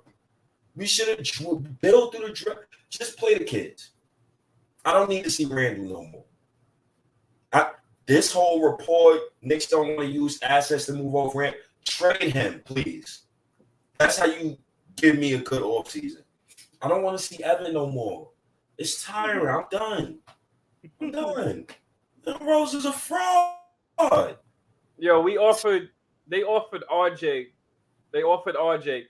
Got declined. RJ was a guy that was deemed untouchable. They offered him, got declined. And now it's like, yeah, like you said, trying to save face. That's actually that's not good, man. I don't know, that's embarrassing, yo. I ain't gonna embarrassing. How can you even spend that? Oh, we kept the first round picks. Bro, we got 9 young guys. 10. Right. What are we doing here? And yo, every team in the East, besides Indiana, literally got better. They tried to do something this offseason to get better. That's what I was saying. Yo, Magic is a team that we actually gotta look over our shoulder for them. We gotta really watch them. We gotta worry about what if we lose to Detroit 4 times this season? Detroit got a nice little squad, yo. Come on, Sadiq Bey. I'm not even gonna name the whole team. I'm just gonna say Sadiq Bey and Jaden Ivey and Cade Cunningham. That's all I'm gonna say. Yeah, but those are all young teams trying to figure out their roles and who's gonna be the closer, who's gonna run the offense through, who's gonna those types of things. So it's gonna be chemistry. Like those, it's gonna take a while for them to figure it out. But once they do, though, once they do, it's gonna be crazy. But sub, those are teams the young teams are the teams that beat us last year, yo. Portland. Because we didn't have a point guard. We have a point guard now. That excuse is so booty now. I don't even want to hear that no more, bro. We got a point guard? Yeah, I'm good on that. I'm good. We waited 21 years to sign Jalen Brunson $100+ million. That's the best you got for me in 3 years. I'm kind of disgusted right now. Maybe I'm in my feelings. Give me like 2 weeks, but right now this is disgusting. I don't want mediocrity. I hear what you're saying because he's like in the middle of the point guards out of all 30 point guards. He's somewhere in the middle. He's not top 10. Like 14, 15. Yeah. I like Brunson, but the thing is, it was a bittersweet feeling when we got him because it's like all right, we knew we was getting him. It's like I'm more worried about who we getting after. Like, all right, we knew he was getting him. We got a point guard, cool. What we getting behind him? Are we getting this Mitchell dude or not, man? Or who we getting, man? Like, what's up, though? If you want to get better now, we got to make a move. You got 4 picks. You didn't draft. You ain't draft Gorgie Dang. I pray that this kid is not I'm not going to say that because that's messed up, but you better hope this kid ain't no star. But they're going to be talking about how the Knicks got on him. And the Knicks traded out of a draft. Like you said, State. No team. I mean, I don't know if teams ever did that, but the Knicks we traded out to get the cap flexibility to sign Brunson. So you better hope this team is good, yo. This team better be good. I'm expecting the team to be good, but realistically, I'm expecting like, I guess 10th seed again. Once again, I'm not expecting playoffs. I really don't know. I can't call it because the East got better. So the way I look at it, I'm not gonna say the Knicks suck. East just got better. Me and the East. That's how I'm gonna say that every day. I remember just to keep fans from trying to kill me. Yeah, but we should have been keeping up with the Joneses. You know what I'm saying? Like we didn't do nothing. While everybody got better, we just stayed pat. Right, because the thing is, the thing is, teams had point guards already. We just got that. Now, the teams that had point guards already, what did they do? They went out and got talent with those point guards. That's why they look good. When they play us, they look good. There's times when we play teams, we can't even get a bucket off. Why? We don't have a point guard to orchestrate. These teams I watch it every time. They get a rebound, they run a play, just like that. One pass, one shot, it's up, they score. Just like that. Why? They have a point. They have what we don't have, a point guard. If the Hornets are better than us, like I don't want to say this season, but if they're contending before we are, we have a problem. Because the Hornets, you know that they're gonna be good, but you know that they have a ways to go because they're young. But if they're better than us, because I would think they're rebuilding too, we're doing something wrong. We're clearly doing something wrong. You got to watch the teams that's rebuilding just like us. There's something you got to watch what they're doing wrong. I mean, we got to watch what they're doing right that we doing wrong. You have to watch it. We can't just skip around. We can't just skip around everything. The problem is those teams have picked a direction and went with it. Either they're going young and they're playing all their young guys and getting high draft picks, or you know what I'm saying, they're looking for that missing piece. They're already playoff teams and they're just looking for that missing piece. And if that doesn't work, they're not afraid to trade them. You know what I'm saying? Kind of like what Atlanta did. You know? What for the Murray trade? With the Murray trade. Yeah. Even though that window's small, it's only a 2-year window, but hey, they pulled the trigger. And it's like the crazy thing is, it's like that trade. I don't even think that trade hurt them. I don't think that trade hurt them in any way. I think it just made them better straight up. You knew somebody was getting traded. You just didn't know who with them. You knew because the Hawks didn't really, after they beat us in 2021, they didn't really make any moves. They kept the same team. They just traded Cam to us, but they didn't really make no moves other than that. They kept the same core. They made the playoffs, lost to the Heat. Then they finally made a move. Then they're like, okay, now we got to make a move. Somebody got to get dealt. It's like they didn't. It's like, damn. I mean, I don't know. We didn't keep the same core though, but we didn't even sniff playoffs. They did and made it and lost first round, but I'd rather a first round loss than not making it. I mean, I need to know where this team is at. I don't know where this team is at, man.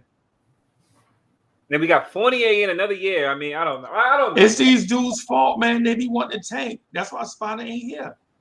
Dudes be wanting to tank. You know what I'm saying? Man, yo, you got to tank, man. That's why the Knicks won't go out and trade for a star. Because dudes want to tank, man, and get some kid out of the draft and wait 9 more years. Yeah, but they tanking already without even trying. And they tanking right now without even trying, bro. By accident, yo. They taking with the vets instead of taking with the kids and letting the kids learn. They tanking with the vets, yo. Give Evan Fournier 42 minutes a game.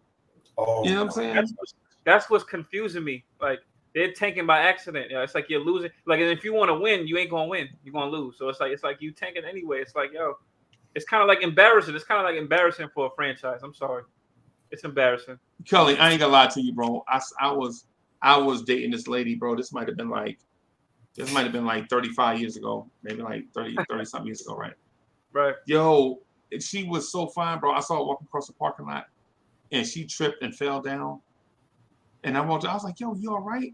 And she laughed. She's like, yo, I'm falling down, and I ain't even drunk yet. And I was like, get your dumb ass in the car and go home. Because if you acting like that before you drink, you know what I'm saying? Yo, that's what the front office doing, bro. Thanks to cats like Men Like State. Men Like State put so much pressure on the Knicks front office, bro. That Leon Rose can't even get on the internet because dudes like State are just like on them, bro. Well, good, because Leon Rose needs somebody on him. Apparently. Come on, man. Yo, he lied. Freezy. I'm just gonna State, be. I did send her home. What are you talking about? No, no, man. Leon Rose lied, man. I thought you were saying I didn't send that lady home. Yes, I did. Nah, I know you did, man. But Leon Rose lied, man. He's a liar, man. Him and Tibbs is both liars. It's crazy. It's crazy. Like he dead said he was building through the draft, but it comes out that you put RJ, Mitch, and Obi in the trade. Right. Damn liar. Well, he didn't draft Mitch and RJ, but it don't matter. But it don't matter though. No, it do matter. No. I'm talking about what Cully said, not what you said. No, well, he's about to trade. He's about to trade 2 guys he didn't draft, but he's about to trade 1 guy he did draft. He's about to trade Obi. I'm like, damn, I thought you liked Obi. No, because Randle's untradeable. But then again, yeah, Randle's so it's kind of like mutual because it kind of would be. Yeah, it kind of would be. It would be doing Obi kind of. No, they want to keep Randle, bro, because they could have traded Randle to Phoenix for Jay Crowder at first and a second. It was all over the Arizona Republic. Well, while y'all was looking at Donovan Mitchell, what they was playing the crazy, like, look over there, and then over here, you know, they playing 3-card Monty with everybody. They got you looking at Donovan Mitchell. Meanwhile, they trying to do a deal with Phoenix for it's in the Arizona Republic. For those that don't believe me, just Google Julius Randle, Phoenix Suns trade, Arizona Republic, and you'll find the articles. It's over, man. What about the Cam Johnson one? I didn't see it. It was Jay Crowder. The one I saw was Jay Crowder, a first round pick. It'd have been way down the road, like a 27. A second round pick, that would have been close, like a 23, 24. Oh, so there was Jay Crowder. There was never a Cam Johnson one then, right? I don't remember seeing one. Okay. Now let's move on to the next move, whatever it may be. I'm so sick of hearing that. I've been hearing that for years. I don't care about that no more. So what do we do next? Down the road. Next move, man. Ain't gonna be no next move. What do we do next? Nobody coming to save the Knicks. They should have just built through the draft like I asked them to. These dummies want to make the playoffs. Goddamn idiots. How you have 2 first-round picks in back-to-back drafts, and your first thought is trying to win? I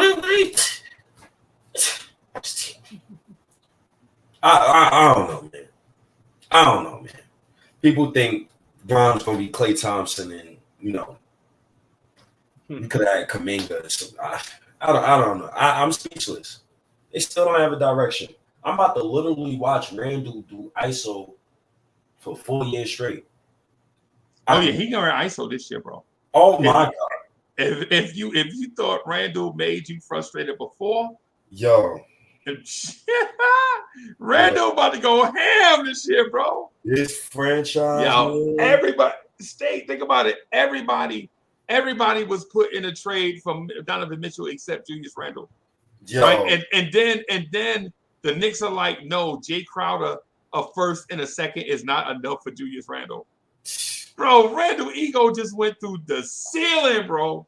you know, yo, he taking. You know he about to ISO. You know it. You know he about to. He about to pump fake, jab step, pump fake, rip through, pump fake, jab step. Yo, you know you're gonna see him calling for the ball. You know you're gonna see him like he gonna stop Jalen at the half court. Yo, let me get the ball. You know, you already see it. You already know. Yeah, man. Y'all watched Evan Mobley destroy Randle and Mitch last season. His first time in the Garden for like 28-12. You give him. Yeah, he did start, but to his credit, he did start out slow. They said they were stopping him at first, but when he found out what they was doing, he murdered them. Remember how slow he started out? I was like, this dude Evan Mobley ain't no good. Wait a minute, he got 11 points already. Yo, this is bad. This is stay. There you go. Julius Randle's gonna have Jalen Brunson screening for him. Yo, yo, the Knicks got $300+ million tied up to Randle, Brunson, and RJ. Let's really think about that real quick. This is the same franchise that employed Allen Houston and gave him $100+ million. This is the same franchise that a couple years later got Antonio McDyess. This is the same franchise that handed Jerome James a contract. This is the same like, when does the madness end? If you're going to have RJ and Brunson, why are you not? I don't get it. I don't get it.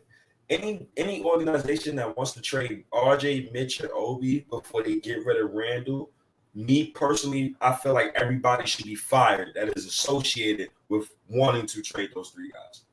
And I think it's Tibbs. If we had a young coach, he's not like, why would you offer that in a deal? Like, what are you doing? Like, how are you trying to build? This team is stupid. They do it to themselves every time. You see COVID, no fans in the stands. Nah, let's make the playoffs. For what? You starting Bullock and Alfred, you goddamn idiots. What you doing? I was never high on Bullock either. Come on, man. This team is stupid. And fans be really capping for that. I'm tired of it. Come on. You got three lefties. All of them want to occupy the left side of the floor. Hartenstein's a lefty too. What the Yeah, I can't, yo, I don't know how much longer I can take this shit, man.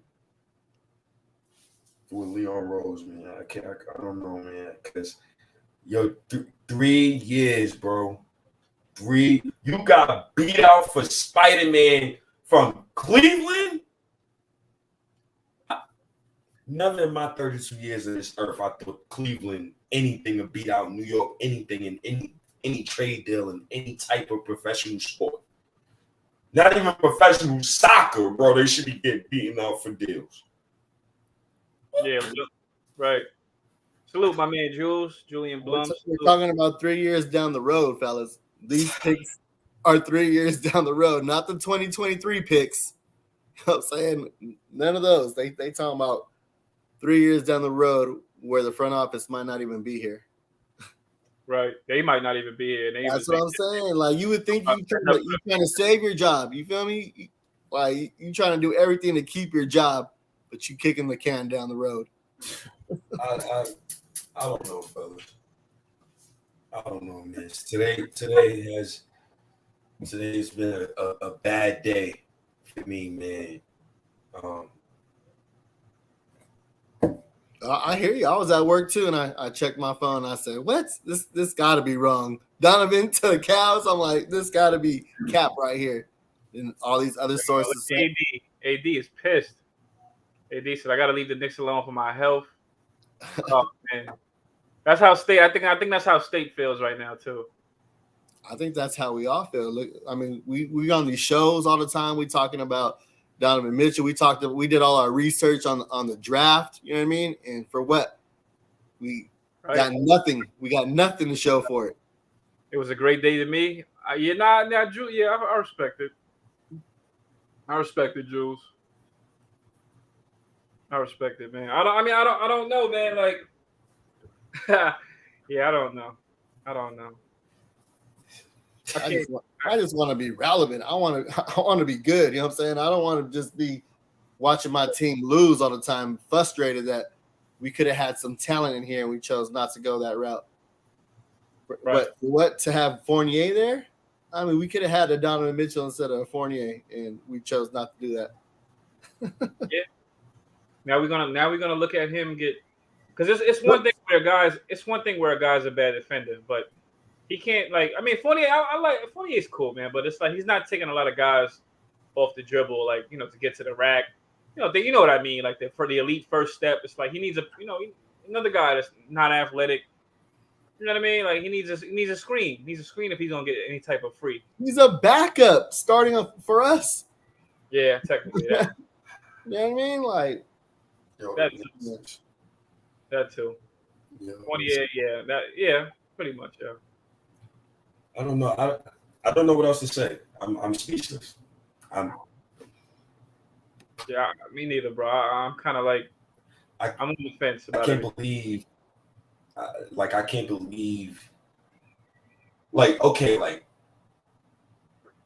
understand if you put RJ in trade in these boys to go get Donovan Mitchell, but you didn't even succeed. Yo, State, what's worse than that? You was talking for a month. 2 months. You was talking for 2 months. Like that's bad, yo. You've been talking at least since the first week of July. This is big. This is September 2nd today, technically. Yo, at least since the first week of July, I've been hearing this dude's name. I've been hearing Donovan Mitchell, and I don't read into rumors, so it's like I've been batting my eye to it. I didn't want to look at it. It's now September 2nd. Donovan Mitchell's birthday, I think, is I don't know if it's today, tomorrow, the 4th, or whatever. Turn 26. This has been going on. What up, King Ainge? Salute. This has been going on for 2 months, and it's like, if we have a bad season, it's gonna look very bad. Technically all summer, Almighty. It's been going on since 4th of July, since barbecues and all that. It's back to season. What in the hell did I just witness today? Yeah, I can't. Failure. You witnessed failure. What in the First of all, who would I trade? What superstar would I get? I don't know, yo, because we don't know when it's the NBA season. A superstar's gonna always get disgruntled. It's a matter of who, and it's a matter of the right fit. You know what I mean? The guy wanted to be here, Cully. He was showing up at all the Mets games. He was going to dinner with IQ. You know what I'm saying? Like all the signs were there. I'm Mr. Positive, but I must say there is no positive spin to the buffoonery I seen take place today. First of all, a lot of Knicks fans are missing the freaking point. You're missing the point. First of all, you included RJ Barrett in every package. Yeah, that part I didn't even know. I didn't know that part. That's an example of us you included players. And so that's number one. Number two, the reason why you included RJ Barrett is to keep Quentin Grimes. That's a Tibbs call. That's the reason. And here's the third. They still said no. Still said no. That's definitely a bad look, yo. So you offered the face of your franchise, and they said no. And now he knows that you offered him in every package. Crazy, bro. Crazy. That is front office malpractice. There you go. Malpractice. How do you let that get released if you trade RJ Barrett or put him on the table, you have to close the deal. You cannot put your franchise, the face of your. I don't care what you think his talent is. I don't care what you think he'll be. Right now, RJ Barrett is the face of your franchise. Mm-hmm. The moment you put him on the market in 3 to 4 different trade packages, and Danny Ainge says no, you've done 2 things. You torpedoed his value. Torpedoed it. And you torpedoed his leadership on this basketball team. Stupid franchise. RJ Barrett asked out of New York in 2 years tops. Right, because of what message I send him and IQ. You know what I mean, and all the youngins, we try to put you in a deal to send you away. RJ Barrett is smiling right now because he got his money. But trust and believe that his agent, his father, and his circle are not happy right now. Yeah, in 2 years tops. They're gonna have to choose. In 2 years tops, RJ Barrett is gonna ask out. Bro, because we're gonna still suck in 2 years. By the way, I'm just letting you know now. And I said this earlier. They alienated the whole locker room filled with young kids and didn't even get their guy. So how can you have these same said kids come in this locker room, look at the coach, believe in him, and then look at Leon Rose and believe in him? How could you tell Julius Randle to pass RJ Barrett the ball and you just put him in every freaking trade package and Julius Randle ain't been in one? Right. You deemed Randle untouchable. Like, he's untouchable. We think we get more value. They said they didn't want. They said they thought they can get way more value with Julius. That's how they. Oh God. They said we can get way more value than just a first round pick. It was something they said. Like we think we can get him for more than that. That's crazy. Okay. That is crazy talk. I'm gonna go to sleep because I have to wake up at 6 o'clock in the morning, and I refuse to talk about the New York Knicks until they give me a reason to talk about them. I'm sorry, I can't do it no more. All right, the New York Knicks, they showed their ASS today. It's not that we didn't get Donovan Mitchell. I could get over that. Yeah, I can. It's the way you went about it. That's a fact. Disgusting. It's just nasty. That's bad work. Like your first offer is RJ, Mitch, Obi, 3 unprotected picks. What? That's your first offer? You know Tim stopped off on that. Yeah, you know it. You know he did. He did. Mark Berman probably was telling the truth about that one then. When he was. Yeah. Because Wall said it. I can't. Yeah. And when I said Tibbs need to be fired, it's for reasons like this. And this is scary. We had Cam Reddish ask out and lose Donovan Mitchell in the same day. Cam Reddish said it was capped though. What y'all think? Do y'all think Cam said it was capped? I don't think Cam asked out, but I do think his camp say, "Yo, yeah, more play time. What is the plan? Right. I don't even know the plan. Right. Grimes untouchable, RJ not." You know what? Maybe that could add up. You're like, oh, he's gonna trade my boy. Yeah, I'm out of here. If they don't even like him, if they don't value him, yeah, I'm out. Could have been something. How do you offer a guy in every trade package and then give him a $120 million contract? They're confused. Highly confused, brother. They're confused. Oh boy, y'all bashing the front office. Oh boy. They're confused. Breezy, what you like about the front office? I just praised the front I office. need some time to think. Yeah, that was a tough question. You do that, Breezy. You think.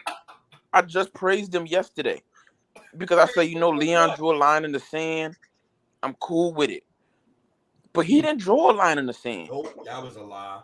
He whored himself out for Danny Ainge, and Danny Ainge just didn't want him. He threw himself at Danny Ainge, and Danny Ainge he ain't even. You saying he ain't even the baby mama? He the side chick. He threw himself at Danny Ainge. He just said no. He just said no. He just turned him down because he offered him everything. Bro, disgusting. Except Quentin Grimes. That was the line. And guess who said love Quentin Grimes? Berman said, Tim said, Quentin Grimes untouchable. This is disgusting. There was one young player we didn't see in any trade package. The guy who averaged 6 points a game last year. He's Frank, bro. Quentin Grimes is Frank Ntilikina. And shot under 70% from the free throw line in Summer League. He shot what in Summer League? Say it again, champ. Oh my God. Knicks is, oh my God. My fault. He said he shot one Summer League. My bad. That caught me off guard too. I didn't hear him. Oh, my fault. I just need to read something. Knicks is an abomination. That's Freezy's favorite player. Knicks is crazy. My bad, Freezy. My bad. Yo, I've been on 8 hours straight, bro. Freezy, you gotta calm down, brother. You gotta drink some coffee or something, man. I need, for real though, for real, no doubt. What I do to relax, man, is drink like some very hot, steaming hot caffeinated coffee, like dark roast, and it kind of like bring me down, so I relax. Right. Like you got to be steaming hot though, because if it's just like regular, then kind of want to keep me up. But if it be like that steaming hot joint, dark roast. No, I understand. Yeah. It's all good, man. I need like some Pepsi or something, man. I need to, I gotta get up. What time I gotta get up? I gotta be up at about 9:30. I'm good though. For now, I'm still good. Man. Freezing. I'm pissed off with my Knicks though. But the thing is, I never expected anything, so that's why it doesn't bother me. It's just like whatever. I'm gonna be right back in like 20 minutes. I just need to take me a blow, bro. I'll be right back. I'm somebody What Leon Rose was supposed to do? Like, if you walk away on top, right? You choose to walk away. What he was supposed to do is say, he asked for too much. I didn't want to give up some of our young guys. I'm walking away. He let Danny Ainge turn him down. That's what's embarrassing. You let him turn down your prized possession. Wait, so King NG, let me get this right. So all the other offers, those were Ainge's offers for Mitchell. You mean the ones with Grimes and Obi and all that? All the ones we was hearing about, like for most of the summer, those were all Ainge's offers. I think it was all BS. Oh, so I think Leon Rose is trying to hide the fact that he was trying to trade RJ Barrett. Agreed. Straight nonsense. So those offers was never like nothing. The ones with Grimes, none of that. Leon's whole plan this entire time was to trade RJ Barrett. What happened was, after Sunday, Danny Ainge stopped returning his calls. And Leon Rose scrambled and tried to get in front of it and sign RJ Barrett to his extension. That's what happened. That's the story I'm going with. Okay, so with that being said, there was a lot of people that said we had leverage this whole time. So did we? I was one of the ones that said we speaking too fast, saying nobody else can offer nothing. Right. I said if we only gonna offer 2 first-round draft picks, then that bring everybody back into the conversation. Because a lot of people go offer 2 first-round draft picks. You know what I mean? Like Leon. East Blue Drew? Yeah, I don't believe nothing right now either. No, but I'm thinking, no, I'm just trying to think, because most of the offers I heard, I thought those were like kind of like talks. So my thing is, those would never. Oh, we lost King. Well, let me ask y'all opinion. So my thing is, those offers that we saw the whole time, were those just speculations, or were those Ainge's offers the whole time? Was the RJ offer, was that the only offer ever made, and it just came out and then it got declined? Was that the only offer ever made from our side? Is that the case? No, I thought Obi got offered as well before that. Like before, like the whole RJ thing? Yeah, before the RJ one. Because I never really read into it. I just know it was talked about. I didn't want to get excited for nothing. I just didn't even bother. So I'm late. I'm late to the party, but I'm not. I don't know, but it makes me think now, like, because I remember, Sub, I could have sworn I don't know if I said this to you in text. I said, do you think the Knicks are going to try to trade RJ so they don't got to pay him this year? Because I mean, you was the one that told me. I mean, well, not saying you was the one that told me, but that's how I found out RJ had to get paid this year. You reminded me on the show, and that's when I texted you. I'm like, yo, you think? I don't know if I said it on the show or through text. I'm like, you think they might trade him so they don't got to pay him? I acted because I was thinking, like, I know that's how certain teams move, and I'm like, I know they may move. Yeah, I'm late to the party, JJ. I am. But I'm that's how the Sexton got traded. You know, he got traded in because they didn't want to pay him, and then it was a sign and trade. Right. So it was kind of the same thing, you know, that RJ was. So it could have. It was going to be the same thing that was going to be in RJ's case. Mm-hmm. How much you think RJ would have got though? Same amount? I mean, we threw in incentives, so I don't know. I'm thinking, man. That's a lot to think about, man. I don't even. Oh, so we lost state. I don't even like. That's the thing, man. I never fed into the Donovan Mitchell thing at all, and I love the guy. I love Donovan Mitchell. I never fed into it, not once. So that's why it doesn't bother me that much. I can go right on about my day. I'm not even thinking about it. It bothers me because we keep missing out on everybody. You know what I'm saying? DeJounte Murray. Like, how did you feel that day? You know, like, go rewind the tape, and how did you feel that day? Like, we didn't make an offer. You know what I'm saying? Like that one, yeah, because we didn't even sign. I don't think we even signed Jalen Brunson yet. So we didn't even sign. Right. Yeah, we didn't sign Brunson yet. Yeah. So with the DeJounte Murray one, with that one, it kind of hit me a little more. Because my thing is kind of like what King Ainge said. He said it wasn't even so much about getting Mitchell. It's just you miss out on other things, and it's like other things come out. Like certain other things come out, and like it's like other things are kind of like a smack in the face.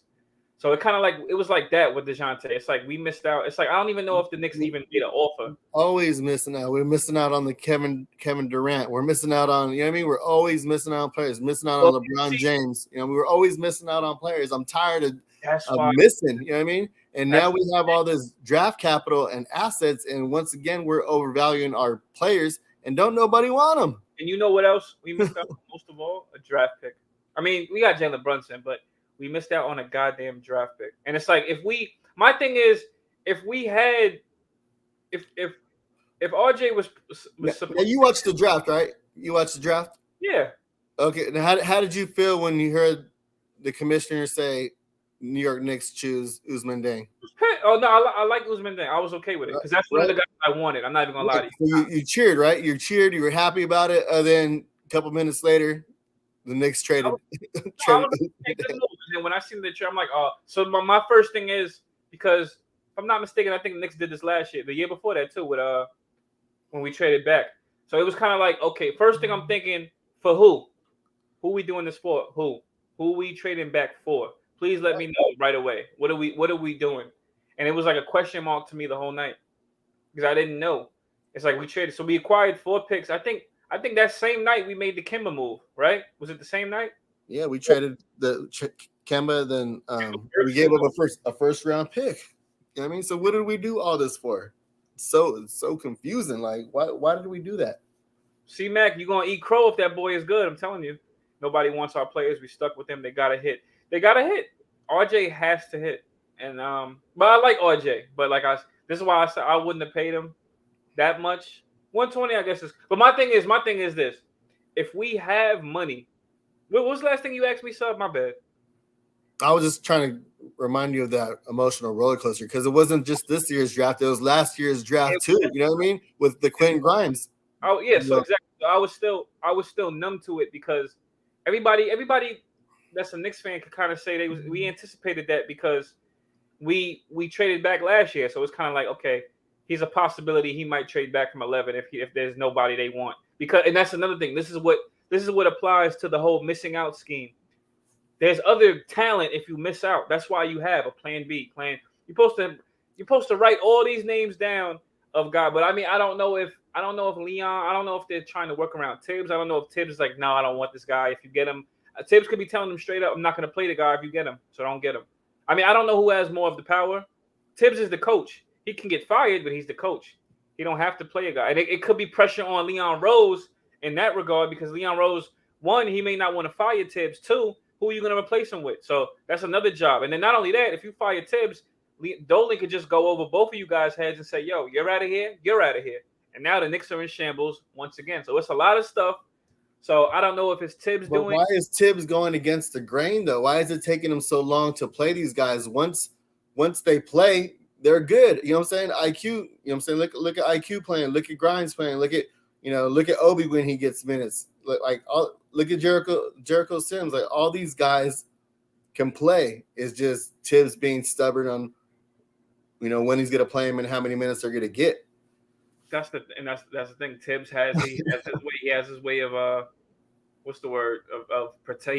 I guess his way of protecting guys from. He feels they're not ready, which I think it could be an excuse to play the vets, but he's not ready. He's not ready to. He feels guys are not ready. He has his ways, and I don't know. I don't know if he says what's the word he says? Practice. If they show up in practice, things like that. I will say though, I mean, the young guys that do play, there's always a guy that's hungry. That's pretty good. I mean, Grimes seems to be like a young. Man, I know Grimes is putting the cuffs on Fournier in practice. Yeah, I'm sure he's putting. I mean, but also Fournier's kind of like.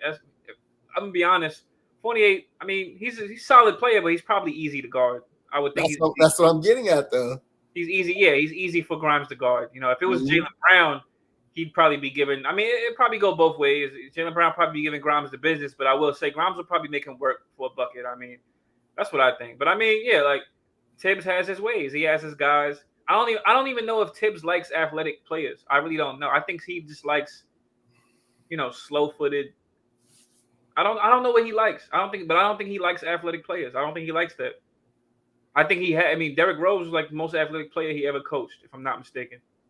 And Derrick Rose is not going to get. And he gives him so much leeway. You know what I'm saying? He gives him more of a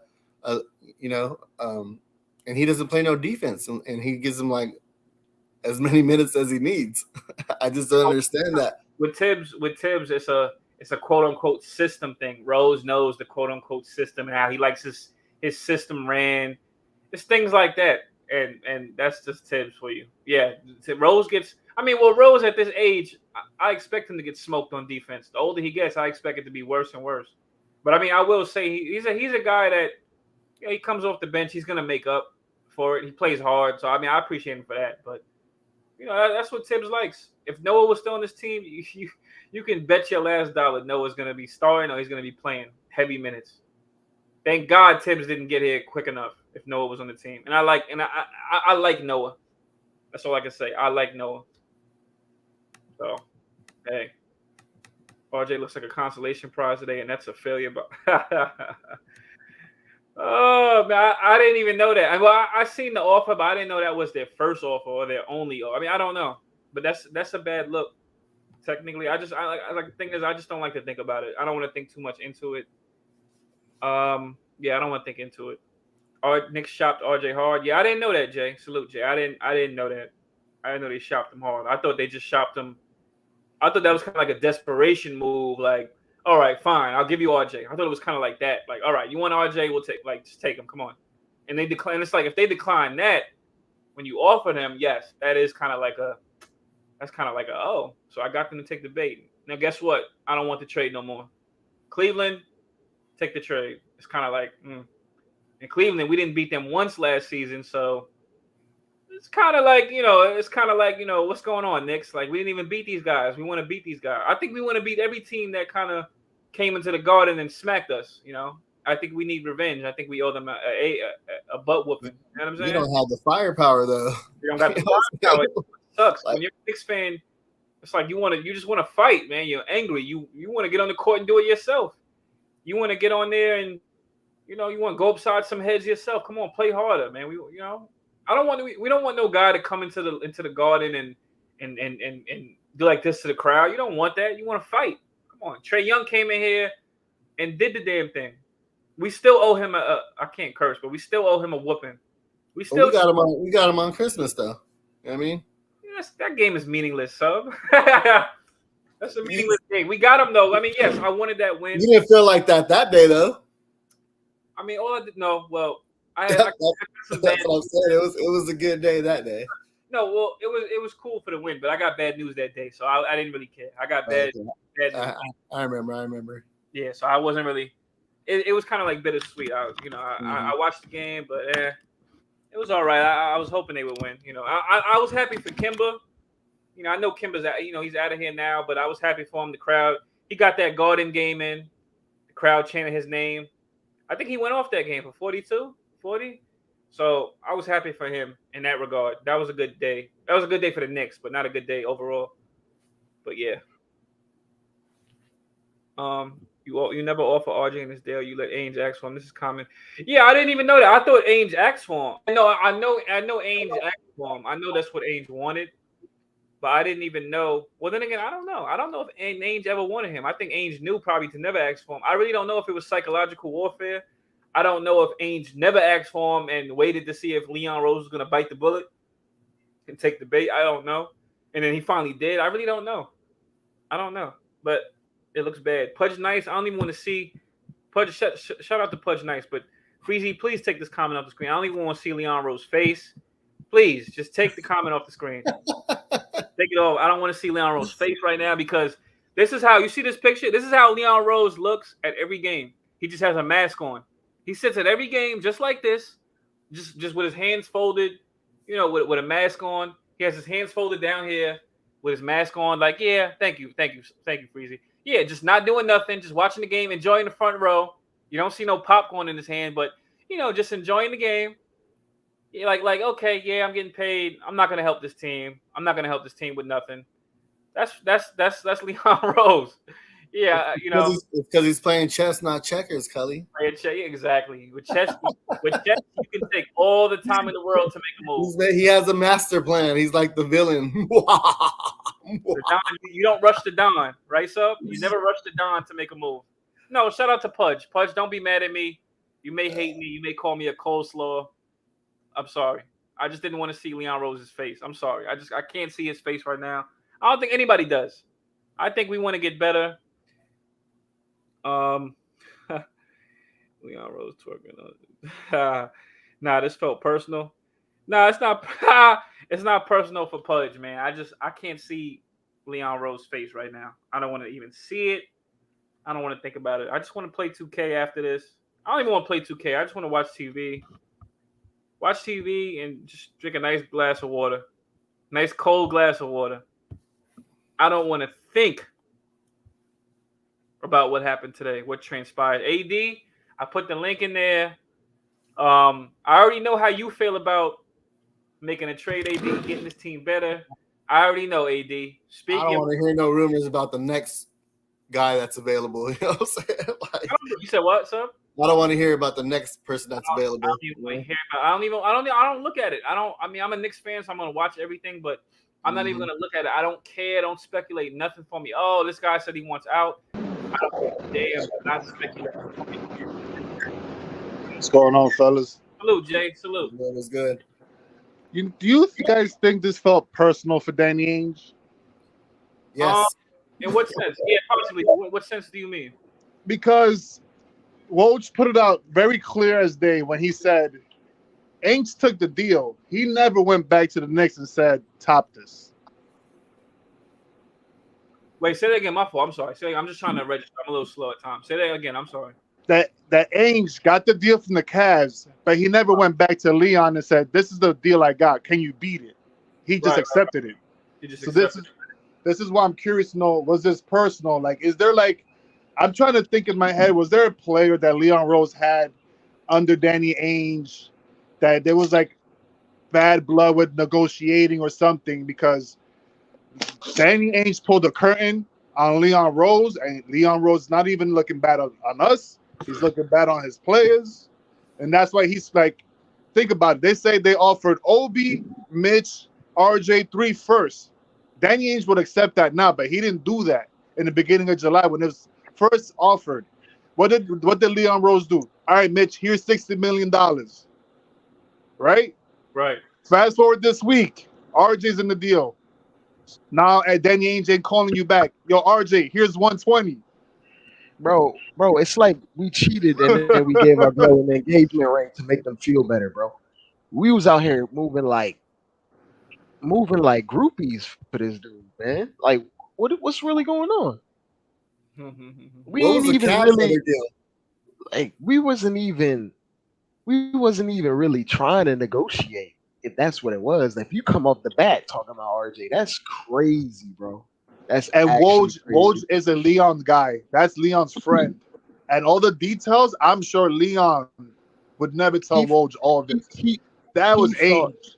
nah, bro. He probably told him this, but he thought it would come off one way, but it looks completely terrible. He It looks thought it would horrible come for off like, Leon. You offered oh RJ from man, the get. Yo, since free agency opened July 1, yo, here's RJ. And then all bro. It's summer like, long, we're talking about, yo, why is RJ not extending? Because he's been bro, trying to trade you since July 1st. it's like, yo, you going Yo, on a date and you just offer your debit card to the chick off top, just like spend whatever you need. Like, where's the self respect, man? What's going? Oh my god, this shit is it's Now, frustrating. did you guys hear the Cavs offer any other deal besides the one that just got through Well, today? they said they were out of it. Literally 3-4 days ago, they said, "Oh, we're not really in it." I thought they was And then out they the race. hot yeah, and then And they that's hot why I right back. said this is personal. How Yeah, you but what did out they of offer it at first? and you get called back and you make the deal. And you didn't even call Leon to say, yo, I'm about to accept this. You want to top it? Nah, he didn't even give Leon the chance. No, I absolutely think it's personal. Why would you? You said what? Why would you give Leon another chance? Because you're a businessman. At the end of the day, you can't operate with feelings. I think it was You just do what's best for your franchise. What at a time? Let AD. I can't understand. The Knicks have been. This moment has been coming steadily, coming like a meteor to Earth, has been coming for a long time with this management. They knew that this was what they was going after with Donovan. So I can't understand, no disrespect to you, fam, where they should come back to the Knicks. Why? Why is the Knicks owed that? I don't understand that. I don't think that it's the Knicks are owed it. It's about you as a business. You're always supposed to aim for the highest thing you can get. So if before you, it's like you're selling your car and I'm like, oh, I got the money for it, but I'm playing myself. But homie down the block is gonna offer you 50, but I can give you 55 or 60. You're not gonna be like, yo, I'm gonna just take the 50. You're gonna always see if you can get that extra. But you taking the 50, it's off of principle. Like, I'm just not messing with homie. Yeah, but he threw everything. He threw the whole kitchen sink at him already. He offered him everything that we had and got turned down. He just got tired of playing games and just went somewhere else. You know because think about it. They said Utah wanted 3 unprotected, but then Leon offered the 3 unprotected, but it wasn't with RJ. It was the 2 and a lightly protected third. So Danny Ainge must have been like, bro, you offered me the 3 unprotected, but now since you don't want to do that, give me 4 and Grimes. And you're saying no, right? Straight but parking. In the beginning of the summer, you offered me RJ, Obi, and Mitch with the 3 unprotected. So it's like Leon was playing the games. It was the back and forth. Well, that's why I thought it was personal. Let me ask this. Who are the Knicks to give anybody a deadline? Right. Yeah. Yeah. Because Leon is still operating as an agent. Yeah, but who are the Knicks to be able to give anybody a deadline? You give the team a deadline, and now you have to turn back around and go back to RJ. You've been trying to trade him all this time. How do you resolve that relationship? Tell him, AD. Now, AD, can I just say one thing? I just want to say, to answer Jay's question, I do think it could have been personal. It could have been like what AD was saying. What AD was saying, oh, who do you think you are to have me waiting all this time? So you know what? He just went and made the deal. Like you was saying. It could have been personal. So I think so, yeah. Who are the Knicks to give anybody a deadline? That's why I never thought the Knicks had leverage. I never thought that. Everybody's saying, oh, Knicks got the upper hand. No, the F they didn't. Never. They never had no leverage. There was never no leverage. You know what's crazy? You know, it's crazy. Like I think RJ and his agent knew he was being shopped the whole time, and they put in that poison pill part of the contract as a favor for RJ to let him know, oh, we're really not going to trade you. Man, it ain't But a favor that because he's shit, never gonna hit it. no. The poison pill is based on like he can't be traded for a year now, or his cap No, hit no, would be like he could be astronomical. traded. He could be traded, but it'll be unlikely, like very unlikely, he gets traded because his cap hit would be just way too astronomical. Like a team would have to take on like $26 million off their caps just to take him, and it would just be unfavorable to do any deal with RJ for the next year for anyone else. So that's Bro, kind of like it's kind of like a reverse no trade clause, but it's when I whatever. That shit blew my when I mind, read bro. the Woj article today, and he said it specifically. He said this was a calculated move by Leon, expecting Danny Ainge to come back, but Danny Ainge never came back. So Leon read the room completely wrong. He got caught with his pants by his ankles, if you ask me. Leon Bro, has I thought never read the room correctly. How many guys, and this is his third year, right? Full season. How many guys have we seen come past this man and no movement, no traction, unable to go out there and get and bag the elephant? How Yo, much more 80, do you how much more 80, do you you know what need, frustrates me Dolan? more? Follow everything that happened this summer. Oh, we traded our first round draft pick for 3 picks because we're Yes, stocking up to we're trade for this star. we're The star stocking up. came. Oh, the Knicks are in for DeJounte Yes. Murray. And then Ian Begley came out and said the Knicks were never really in it. They just wanted to know Yes. what the price was to get a player like DeJounte Murray, right? And I'm gonna And say this now one came little with thing right here. Donovan Mitchell. So you prepped this whole time for this one moment, Yes. and you look foolish. Yes. And I'm gonna say this one little thing out here to the podcast universe and the hosts and the creators. I know all of a sudden, like the regular media, all of a sudden they're more friendly now to podcast creators and content, and they're ready to come on because they want to tap into the audiences who've left the radio. Be careful of the okey doke.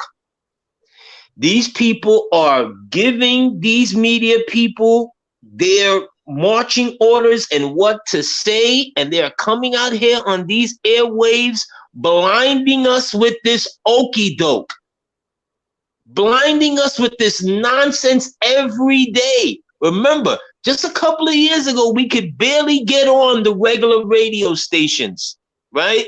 They wasn't really listening to us. And when we went on, it was 30 seconds or a minute or less. Goodbye. Be leery of these people coming on the content that's been created out here. That's all I'm gonna say on that. But that I man want be to finish preaching. off what I was saying before. Like, guys, we let DeJounte Murray go through our hands, which was cheaper, right? We let Donovan Mitchell go through. We let Jaden Ivey go through. And what's out of all this, what do we get? Jalen Brunson. The easiest thing you could possibly get because he's your damn godson. Mm-hmm. Like, We bro, the only thing we really added is Jalen Brunson. All we did was re-sign people we got from like Scott Perry and Steve. Like bro, what's going on? Wasn't this guy like a superstar agent? Like what is this? Yeah. We getting Hartenstein. I guess Hartenstein's gonna be MVP. I guess that's gonna change everything for us. the Knicks could have easily had DeJounte Murray today and RJ Barrett and none of the foolishness that came along with the summer-long pursuit of Donovan Mitchell. Yes. If this You was know, the case, why did you sit here and take and drive this car to literally off the rail when you could have just went out and traded for DeJounte Murray and called it a day and wrapped up your season and wrapped up Fam, your offseason business? fam, if we started off with RJ in negotiations, what would we have started off with DeJounte? We would have gave him 4 picks, 5 picks off top. If that's what it was. If we were actually interested, like we really just threw ourselves at this one guy, and we look like clowns, bro. Egg all on our face. Super clown. Just oh my But god. you know what's crazy? Everything pain. we complained about Donovan and Jalen Brunson being a small backcourt. Darius Garland and Donovan Mitchell about to run the East as a backcourt. Y'all watch now. Y'all watch.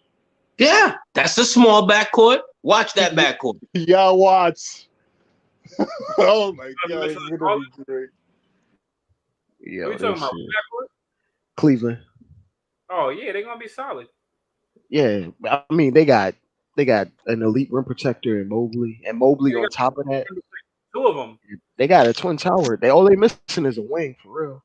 Yeah, Isaac Now Okoro. they just got a Levert the trade deadline, and they got Okoro who could defend. They good. They're gonna be good. All of a sudden, Cleveland is in the middle of the conversation. You cannot talk about playoff conversation without talking about Cleveland. I put them ahead of Miami. As crazy y'all might think I sound, I think they're better than Wow, Miami. that does sound crazy. Nah, That- think about Right it. now? Oh, Think right about now? it. Hell yeah. Hell yeah. They're better Hell than yeah. Miami. Hell yeah. Yep, they better than Miami. Yeah, they're better than mine. Miami didn't really Hell have yeah. nobody either, and they lost PJ Tucker. Ooh. That quick. That's how quick in the NBA you could jump up with a star. That's why I always said we need to get a star because Cleveland was a 4th seed all year long without Colin Sexton, and then they had a little losing streak and then went to the play-in. Now Cleveland went from a play-in to possibly a top 5 team in the East by one move, and they didn't care about the 5 players that would be those picks. They didn't care about those Colin Sexton that went out. I mean, No but marketing that went out. we gotta We are pay. operating like we're the Cleveland Cavs, and the Cleveland Bro, Cavaliers are operating like they're the New York Jay. Knicks. Jay, we don't have no Mobley on this team. We don't even have a No, no. Garland. Yeah, we don't. But look at Cleveland, though, right? A couple of years ago, Cleveland, after LeBron left, after They hit on Kyrie that. left, That's what they did. after He ain't hit on Kyrie none of left, that. they were bumbling and stumbling. Remember when they had Drummond and they sent Drummond home? And that was the talk, people out there killing them. Oh, you got to protect the sanctity of the NBA contract and this, that, and the third. How far do they seem from those days? The Cavs stole what's his name from the Nets. Yo, do you know basically. that? You know that was like, what was that? 3 years ago? 2 years ago? That was okay, fam. That was 3 years ago, Freezy. That was 3 freaking years ago. They Right. can't even see where they came from. That's how Right. far they are from that. Right. And we are in the same spot we were 3 years ago. And we are in the same spot that we were 3 years ago. You know why? Because Leon Rose is too soft to make the rough decision. Oh, you called them soft. Oh. Yes. AD just said it. They sent Andre Drummond home, contract and all. But we can't do that. We can't tell Tibbs, yo, play the young guys. I want to see what we have. We can't tell these other guys what to do because we're afraid and we got to be correct and we can't hurt no feelings. In sports, you got to be a savage to win. You have to do tough decisions to win. You got to trade away guys that you don't want to win. You got to sell your soul to win. I'm not going to sleep for another 36 hours, bro. Because I think Dolan gonna fire Leon Rose. But what's the sense? Why fire him today? You should have fired him yesterday. Yeah. Hey, man, I think somebody getting fired, bro. Just like you did Phil Jackson the day after he didn't draft. The day after he didn't draft Spider. The day after he didn't get Donovan Mitchell. Look at the irony, right? And scouts all over the league started calling up James Dolan like, yo, your front office is stupid. Your front office is stupid. And the next thing he did was fired Phil. He had no other choice. Let me ask you this. The word culture, what does it mean now? Because we wanted to win every game possible and get a horrible pick. While Cleveland had a bad culture, so they say, but they get these 2 top picks in Garland and Mobley. Now look at where they are today. They start winning, and now we're going to talk about, how great the culture is in Cleveland. And you know what's funny? A lot of things like They drafted Garland after Sexton, and they still play Garland. Meanwhile, we drafted Obi after signing Julius or whatever, and we still struggling to get Obi we were submitted. worried about our winning culture. No, winning culture happens when you get a star in town and you start winning with the star. That's your winning culture. Everything else is fluff. Obi gonna be out here averaging 12 minutes. Remember, Obi was right there for Cleveland to draft, right? He was right there, and they said, "Why are we doing duplicates? Why would we draft another young power forward? This makes no sense." Right. I mean, but people were confused that they drafted Garland after drafting Sexton. They thought he was a duplicate because he was another small guard. But then they realized they just played him, and they realized, you know what, Garland is actually better than Sexton. And then we're going to build around him. Yeah. So Garland is going to be a bench scoring guard. That's what he is. I mean, I'm sorry, Sexton. Sexton is a Benny Johnson. Who? He's gonna get put Benny into Johnson. a 6-man role within the next Sexton. 2-3 years. Yeah, Sexton's not a starter, bro. Because his defensive metrics are terrible. His defensive Hooper metrics Scoop. are terrible. And he's talking about Mr. Hooper Scoop Henderson. And Cleveland figured it out, right? Cleveland, how could that team? This is another team that's passing us by. Last year I mentioned Phoenix. Someone said to me, "Oh, well, they got CP3." Okay, fine. Did CP3 find his way to Phoenix by himself? You know what I'm saying? You know what I'm saying? They went and got him. Are these guys finding their way to their own destination? Okay. Another thing that bothers me is after we didn't get Kyrie or Durant that summer, and we ended up signing whoever the hell we signed, we forgot about the young guys that we had, right? Even if they sucked, right? You were going down the path of developing kids. Maybe unknowingly, we're putting a lot of pressure now on RJ, because once you sign that $100 million contract, all your excuses are done. We're putting more pressure on Julius. We're putting more pressure on RJ, on Grimes, on Quickly. All these guys, maybe unfairly, but now the microscope are on these guys because we didn't want to give you guys up for Donovan. So when you guys come out and don't perform the way we projected you to perform, you're going to have a lot of frustrated fans in the building. Mm-hmm. I'm telling you. And you're going to see how quick the Boo Birds come back out. You're going to see how quick the RJ lovers are going to not be RJ truthers, because all these excuses are done unfairly. Because if you went with the youth movement and you said, all right, we're going to just develop our youth and this is our focus, our goal, everybody be okay, because we understand it takes time. Tibbs was but the when wrong you're guy to all hire, over the man. place, when Tibbs they're was the all wrong over the guy to place, hire. it makes no sense. It makes no sense. If you were going to go to youth, then why would you hire Tibbs? Right. You see what I'm saying? You're living in constant, Constant you're trying to go both maximize ways. everything. You're trying to go both ways. Then you should have came out and just hired Johnny Bryant and just made the signal to Mitch, all right, your guy is here. All right. So he'll be here in 2 years. What's your plan then? You go out and get a win now coach, and you expect a win now coach to really let you just roll in young guy after young guy and say, well, go ahead, go work with them. What kind of sense does that make? Yo, AD, you know what the Utah Jazz just did?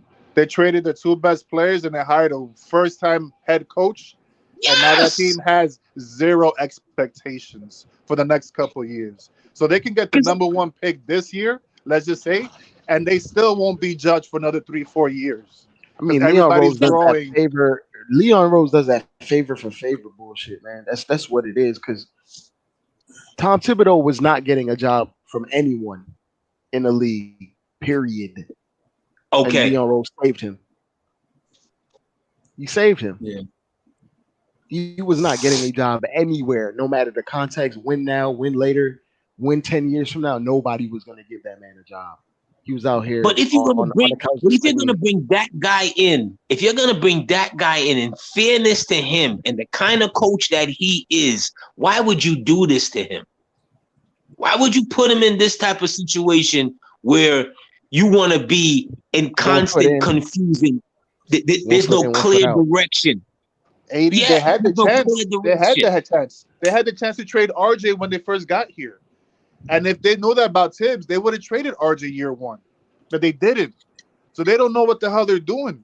It's one foot in, you gotta one foot win out. Now, coach with a roster that's not ready to win now. He asked for Gordon Hayward.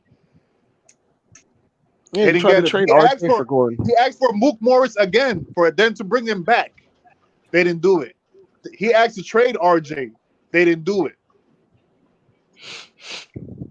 And now we actively throwing RJ out there, just willy-nilly. Like, yeah, this is a crown jewel, face of the franchise. You can have him with like eight other moving pieces for Donovan Mitchell. Yo, it's the funny thing to all this, in my opinion, is how we think the team is so bad, even though we got Jalen Brunson. Yo, it's just the immediate frustration. That's what it is, man. That immediate hit. Yeah, it's funny because when we got Jalen Brunson, we were like, oh, that's all we needed was a point guard. You know what I'm saying? And now it's like, yeah, Jalen Brunson is just average. That's my man nephew. I don't think he's average. I think he's very good. But man, you need a lot more to compete in the NBA, man, and we're not even close. Yeah. He's good, but everyone in the East got better ahead of us. That's what I'm saying. How good is he though? Is he Kyrie Irving good? No. Okay, all right. So is he Ja Morant good? I'm just asking. What about Marcus Smart? Is he Marcus Smart good? Different impacts. Depends, I would say depends on what you need. Depends on what your team needs. But the man is a first, man. Don't do that. I said no. I'm saying I said Ja Morant, and I shouldn't have. What I was meaning to do is compare the point guards in the division. Is he better than James Harden? No. Is he better than Fred VanVleet? On par. Yeah, I'd say about it even. But even though Fred VanVleet plays better defense, but they're about. I think I'd take him over Harden today. Yeah, Harden is looking bad, man. Yeah, I think I'd take him over Harden today. Harden right now is living off reputation.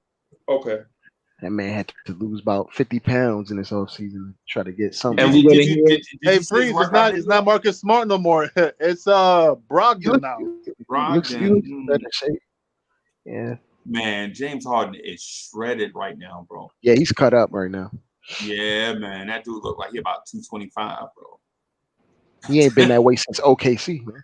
Rookie year. That's what I'm saying. That's what I'm saying. That man look like he about 225, man. These dudes. Like, think about the narrative you're gonna have now. You're watching Quickly grow over the summer. You're watching RJ grow over the summer, and you're excited to go into the season to see what these guys improved. And that's what we should be at now. All of them were tossed out immediately. The first chance we try to make. We're gonna go into this season. The moment something bad goes wrong, we're gonna be like, oh, again, another bad season. Yeah. The front office zapped our fandom with this trade negotiation. Bro, it's like you getting stuck up in now rivalry. In two spaces. If you notice, we live now in two spaces.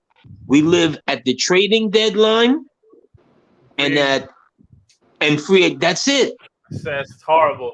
That's horrible. And this is where I'm at with it. It's like, yo, why am I even watching the product anymore? Right. Because I'm waiting for the trading deadline and I'm waiting for July as a Knicks fan. Not even in the darkest days. You can't be invested in these players no more. You can't be invested in nobody. Donovan Mitchell, to many people, wasn't even a superstar in this league. If, let's just say, a superstar does become available, everybody's gone. Everybody's gone. If we offer what we offer for Donovan. If we offer, like, I can't even fathom like the next caliber player up. Like, what do you think he's gonna offer for Devin Booker, man? What do you think he's gonna offer? You can't go attach none of these guys. You can't And he go was attach to none Devin of these guys. Booker's. He was Devin Booker's agent. What do you think he's going to give up for Devin Booker? 8 Or picks? It Joel wouldn't Embiid. matter. It wouldn't matter because he wouldn't be able to close the deal. He would just depreciate our assets and it'll come out. He would just tried depreciate. everything. He would just depreciate your assets. You know, today I'm serious. If you're Dolan, you really have to sit here like this guy sold me on a package of executives. What have they done? Why am I paying William Wesley millions of dollars? What deal has he closed? None. Oh, you didn't hear? They signed their godson. Oh, and his pops. Oh, and there's Pops. Oh, even better. Leon Wesley like a They glorified spun it so. chaperone, man. The way how they spun Brunson Sr., you would have thought Brunson Sr. was a part of the core of the 90s. I'm like, yo, what are you talking about? That dude used to hold the bench down. He used to hold the towel. He wasn't even. All He the wasn't water even. bottles. Ain't nobody knew that Brunson was on the team. He used to get 10-day contracts. What are we talking about? Right. He wasn't even Herb Williams, man. No, he wasn't even Herb Williams. Hey, Justin DW, thank you for the Jim's contribution. Hey, Justin DW says, what's the difference now? What stars should we look for? I no longer care about the trade because we offered Danny the house plus wife and he declined. So what's next? What do we do now? I think Justin W, we was just talking about that. Like what's the next steps? I think the next steps is reevaluation. We have to look ourselves in the mirror and figure out who we are. That's the first thing. You couldn't get Chris Paul, you couldn't get Dame, you couldn't get Bill, you couldn't get Lonzo Ball at the trade deadline the other year, right? Now you couldn't get Donovan Mitchell. The only person you could get was your godson. I think we got to take a serious look in the mirror about who we are, and then our young prospect possessions that we coveted, and finds out we put them on the open market, and it take 2 or 3 of them to equal one prospect. Not even that. I got to look in the mirror to find out why they value Grimes over RJ. Why they value Grimes over Obi. Why they value Grimes over IQ. Quickly, yeah. I got to figure out why. He looked good in the summer league. That's why, because he looked good in the summer league. And why they value the first round draft picks over RJ, because they were willing to give up RJ, but they were so dead set up. Nah, I'm not giving up my picks. Right. So it's and then they got a nerve they had nerve to post RJ on their social media today, signing the contract. That's so gross. Ain't that backstabbing? So ain't that what you call backstabbing? Ain't that some low down? Yo, you gonna offer him in everything. You're gonna try to put him on everything moving, and then we're proud to announce that we're keeping RJ. What? Oh man. Hey, that statement looked a lot similar to the ending of the year statement where we're gonna keep investing in our young core. Meanwhile, behind closed doors, y'all can have them all if y'all need to. Yeah. But we value our young core though. And this is a part of the problem. You're not honest with your fan base, fam. You see, when we sit out here and we speak in terms of the things that we're watching or the moves that are not being made, and everything is circumstantial. We're bright enough and intelligent enough people to be able to put 2 and 2 together and say, well, this is what happened because we had been talking about it prior to you doing it. Right. Man, this is like Danny Ainge tried to stick up Leon Rose, and Leon Rose gave up his wallet, his chain, his watch, and then he started reciting his social security number. Like, yeah, and let everything go. And then start snitching. And yo, my man hiding behind the car over there, you could get him too. Guys, you know what I'm saying? Guys, we all we heard is nobody wants to come to New York. The stars don't want to come here. All Donovan Mitchell does was pretty much sell himself to New York. He was begging to come here. How much more obvious does it need to be? And we couldn't get it done? This guy was begging to come here, man. JJ in the chat. It's not about who's untouchable. It's about the principle. How do you negotiate just tossing everything out immediately? No, the crazy part is Leon's first offer was more than what he was willing to offer now. You already offered it, bro. No He's wonder like, that. oh, No wonder you Danny don't want said, him? "I'm not even gonna You go don't want back him? to I'm you." gonna sign him. Say, oh, you don't really want him? Okay, well, I'm gonna go back and sign him, and then try to rework another deal. Like what? Like what are you doing, bro? Hey, Cully, I'm about to dip, man. You gonna rock for a minute? You gonna stay on for these next 4 hours? No, I'm not the next 4 hours, but for a little bit. Okay, I'm about to dip so I can get up at 8. And Me too. I'm about to get up too. Huh? You're about to get up too. I gotta get up too soon. You closing out soon? Oh, hey y'all, hey. So we just gonna end it right here, bro. We've been rocking for 9.5 hours, bro. I gotta get up early too. Yeah. 9.5 hours straight.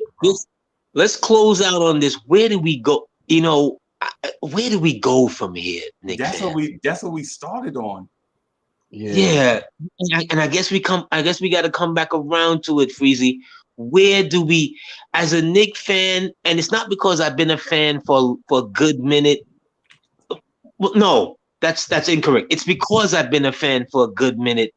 I don't see, you know what I'm saying? I don't see where we go from here. Who? What's the next player?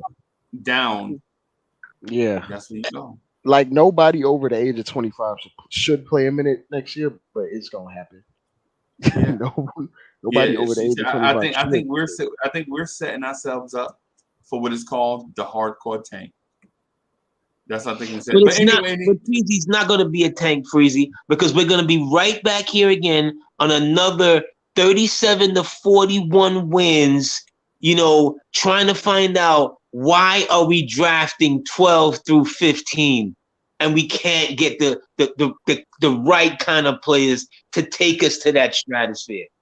Or when we get to the draft, we're not going to give up next year's pick because we're saving it for God knows what reason. You know what? It'll be to be continued because we're gonna get out of here, man. Thank y'all for coming through, man. Hey, Cully, you the best, bro. I'll holler at y'all.